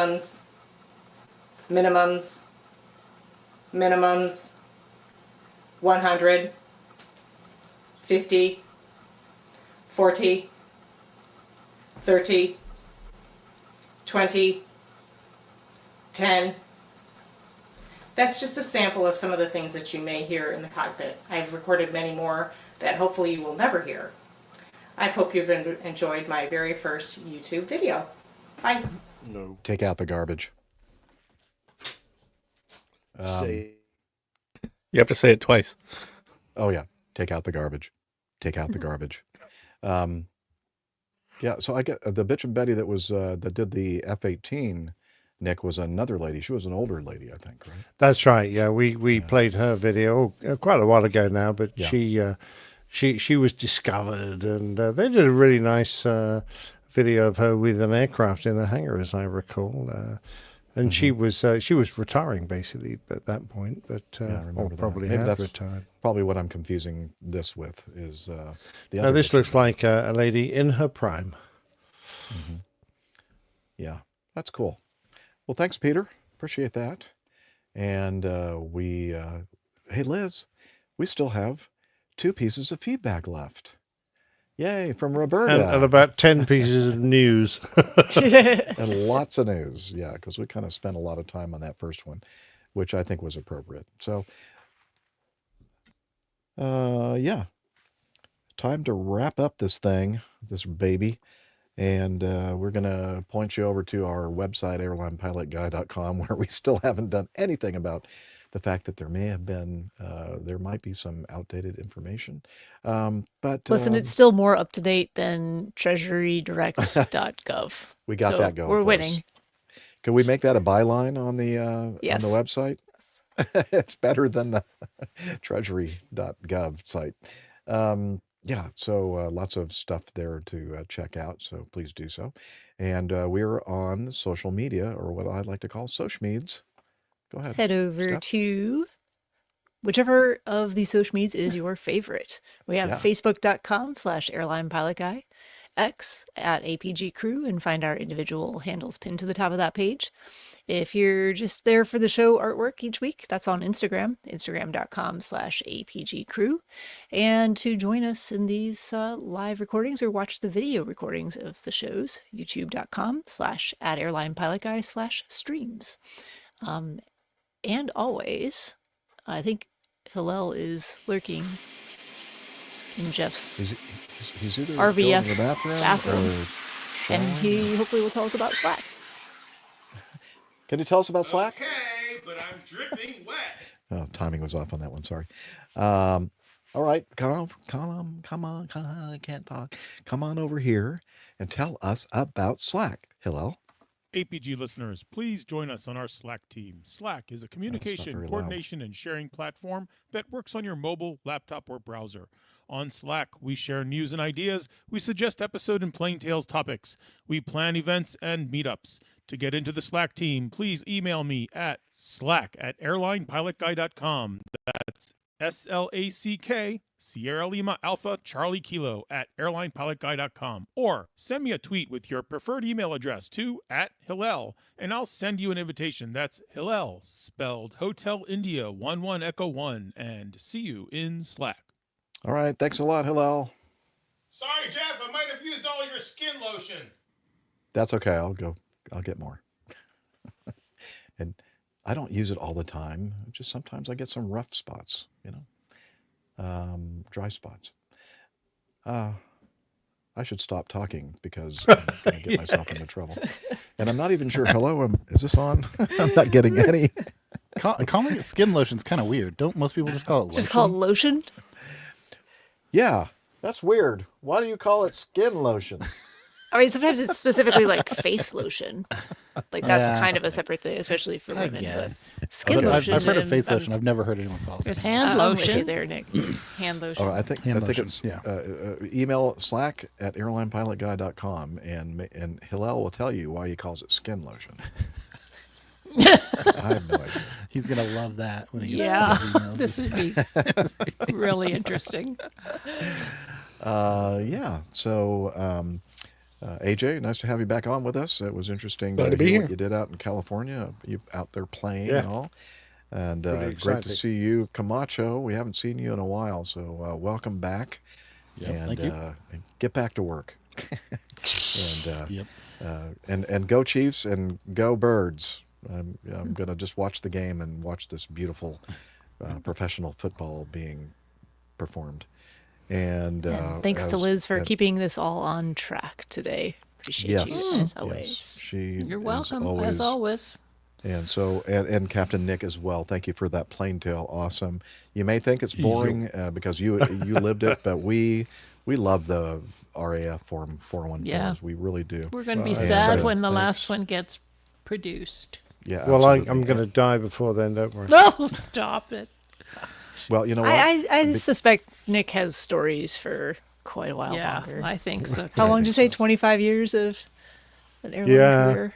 Oh, sadly. Yeah. Yes. Yeah. Well, hopefully it won't be too. I mean, the idea is it wasn't very exciting doing that. I mean, well, as far as you want anybody shouldn't to have know, been. some of us know otherwise. No, I'm just making that up, trying to get them in trouble. Anyway, well, thank you to our live audience as well. We had a nice big audience today, several new people. It was great. Great to see you, and some that we've seen in the past and met in person even, who showed up today to probably hear what we had to say about that first news item, and I'm sure we'll be talking about it for some time. So thank you, all of you. We love you. We really appreciate you coming every week and helping us out with everything. And to you who are listening on your audio player or Spotify or however you're watching or listening to us, thank you so much. We love you as well. Thanks for listening. And with that, we're going to say, wishing you all clear skies, unlimited visibility, and tailwinds. Take care, and God bless. Cheers, y'all. Bye, everybody. Thanks for joining us. So AJ doesn't know the seniority. No one tells me these things. I was just going in order of the screen. Yeah, nobody ever did. Yeah, I'm sorry. It's seniority based. So you'll be Liz. So there's a 45-second pause before I speak? Yes, probably. All right, so take care and God bless. Cheers, y'all. Bye, everybody. Thanks for joining us. See you next time. See ya. Beautiful.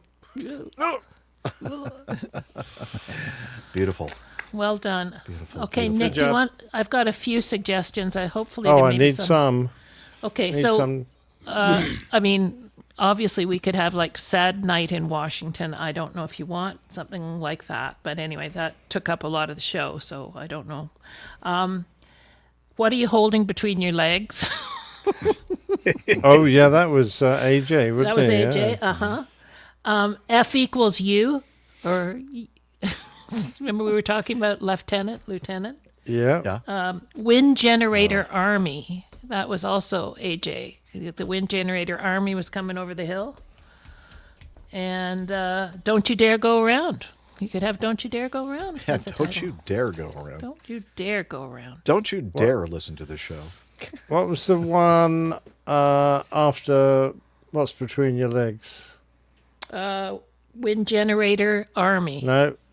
What's the F- one F before e- What's Between Your Legs? F equals U. F equals you, yeah. F equals, yeah, okay.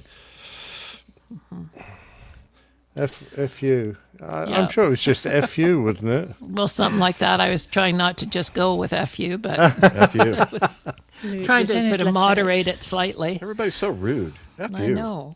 Oh, yeah. Bye, Kevin. Thanks for joining us. That was Kevin's first time in the chat room. It was great to have yeah. you See here. you, Oh, Kevin. good job. Look forward to yeah. seeing you again. Errol, it's very nice to see you. He was at our Charlotte Yes, meetup. he was, Errol. at the That's brewery. great. Yes, He brought we did. the Funyuns. The Funyuns? Funyuns. Yeah. Case Took of me Funyuns. forever to eat all those. That was great. I finally consumed the last of my share as well, not that long ago. They were great though. It was just a lot of fun. Yeah, no, it was a great lot crowd of today. Funyuns. After several bags, you start thinking, It's very these aren't salty. really as good as They're I remember Very them now. salty. I get about 3 into a bag, and I start. Kevin having that says he thought. met you in the Catholic Pilot Days, Jeff. oh, wow. Kevin. Is So that that's right? Where did we meet, Kevin? Were you at one of the big convention things that we did? Or something? I don't know. SQPN? Or maybe a layover? The storage unit Search unit is empty. Well, Jeff was there today. It wasn't empty, right, Jeff? It was definitely not empty. It's definitely packed. The item that I was looking for, I could not find. Are you I sure must it's have in spent there? An hour. I'm pretty sure it's there. You need a little reorganization there. Oh, my gosh. Boston Archdiocese, he says, Jeff. Oh, okay. Okay, In that Braintree. was one of our. Braintree. Yeah, that was one of our new media conferences that we did back in probably 2009 or no, that was San Antonio, 2011 or something maybe. And anyway, yeah, I remember that at the Boston Diocese in Braintree. Do you have something you can work with there, Nicholas? Come on. Oh, yeah. FU is actually the meteorological abbreviation for smoke. Smoke. Smoke. Yes. Because it's a French word. Fumé. Like Fumé. fumé. Yeah, blanc. We had an airplane that was smoking, didn't we? We did. Yeah. Oh, gosh, you could. Yeah, you go a couple of ways with that. Yeah, He indeed. doesn't have to be rude, Steph. Yay. This show was Doesn't mean he full won't of- be. You don't have full to of fire Captain him Nick yet, pressure Steph. points. Captain Nick's Between all the pressure battery discussions. Oh yeah. And one thing somebody, I think Joshua brought up that we didn't even, I don't think we touched on, is that they think the helicopter was talking on UHF. So there is going to be that. communications. It's like What, that is ground that- tower thing. Huh? I mean, is that true? I mean, that one of those videos that I played, it had both. Well, it could have been just the UHF feed, not the. I heard that they were, and I heard that they weren't, and I have no idea. I heard That's one of those things where I don't know for sure. We'll wait for the report. I could see it going either way, actually. Yeah. Okay. I forgot to share this during the getting to know us, but Nick, you might appreciate this. Oh, it's not going to show. It's not. Oh, I got officially given my call sign. It's not going to let me What show does it say? Is it Shamrock? Oh, nice. Nice. Well, my friend said I was too lucky. So I couldn't quite see that. What does it say? Shamrock is my new call sign. So that's my new- Shamrock. That's my new name right. patch. You can at least see Excellent. the Very outline. good. So you're just drinking Guinness from now on, yeah? That's not new. Good for you. Well done. Okay, everybody. Thanks for joining us. We're going to end the stream, and we'll see you next. Oh, he's being attacked by a dog. Oh, Is that Zeta's tail I keep hitting? The sound I keep hearing? Could be. Hitting against something? My dog just gave Yeah, up. that's her tail. She Oh, thinks that's it's what it great is. fun Okay. to. Bye, Owen. Bye, Mike. There's a Bye, cat. everybody. We'll Ow!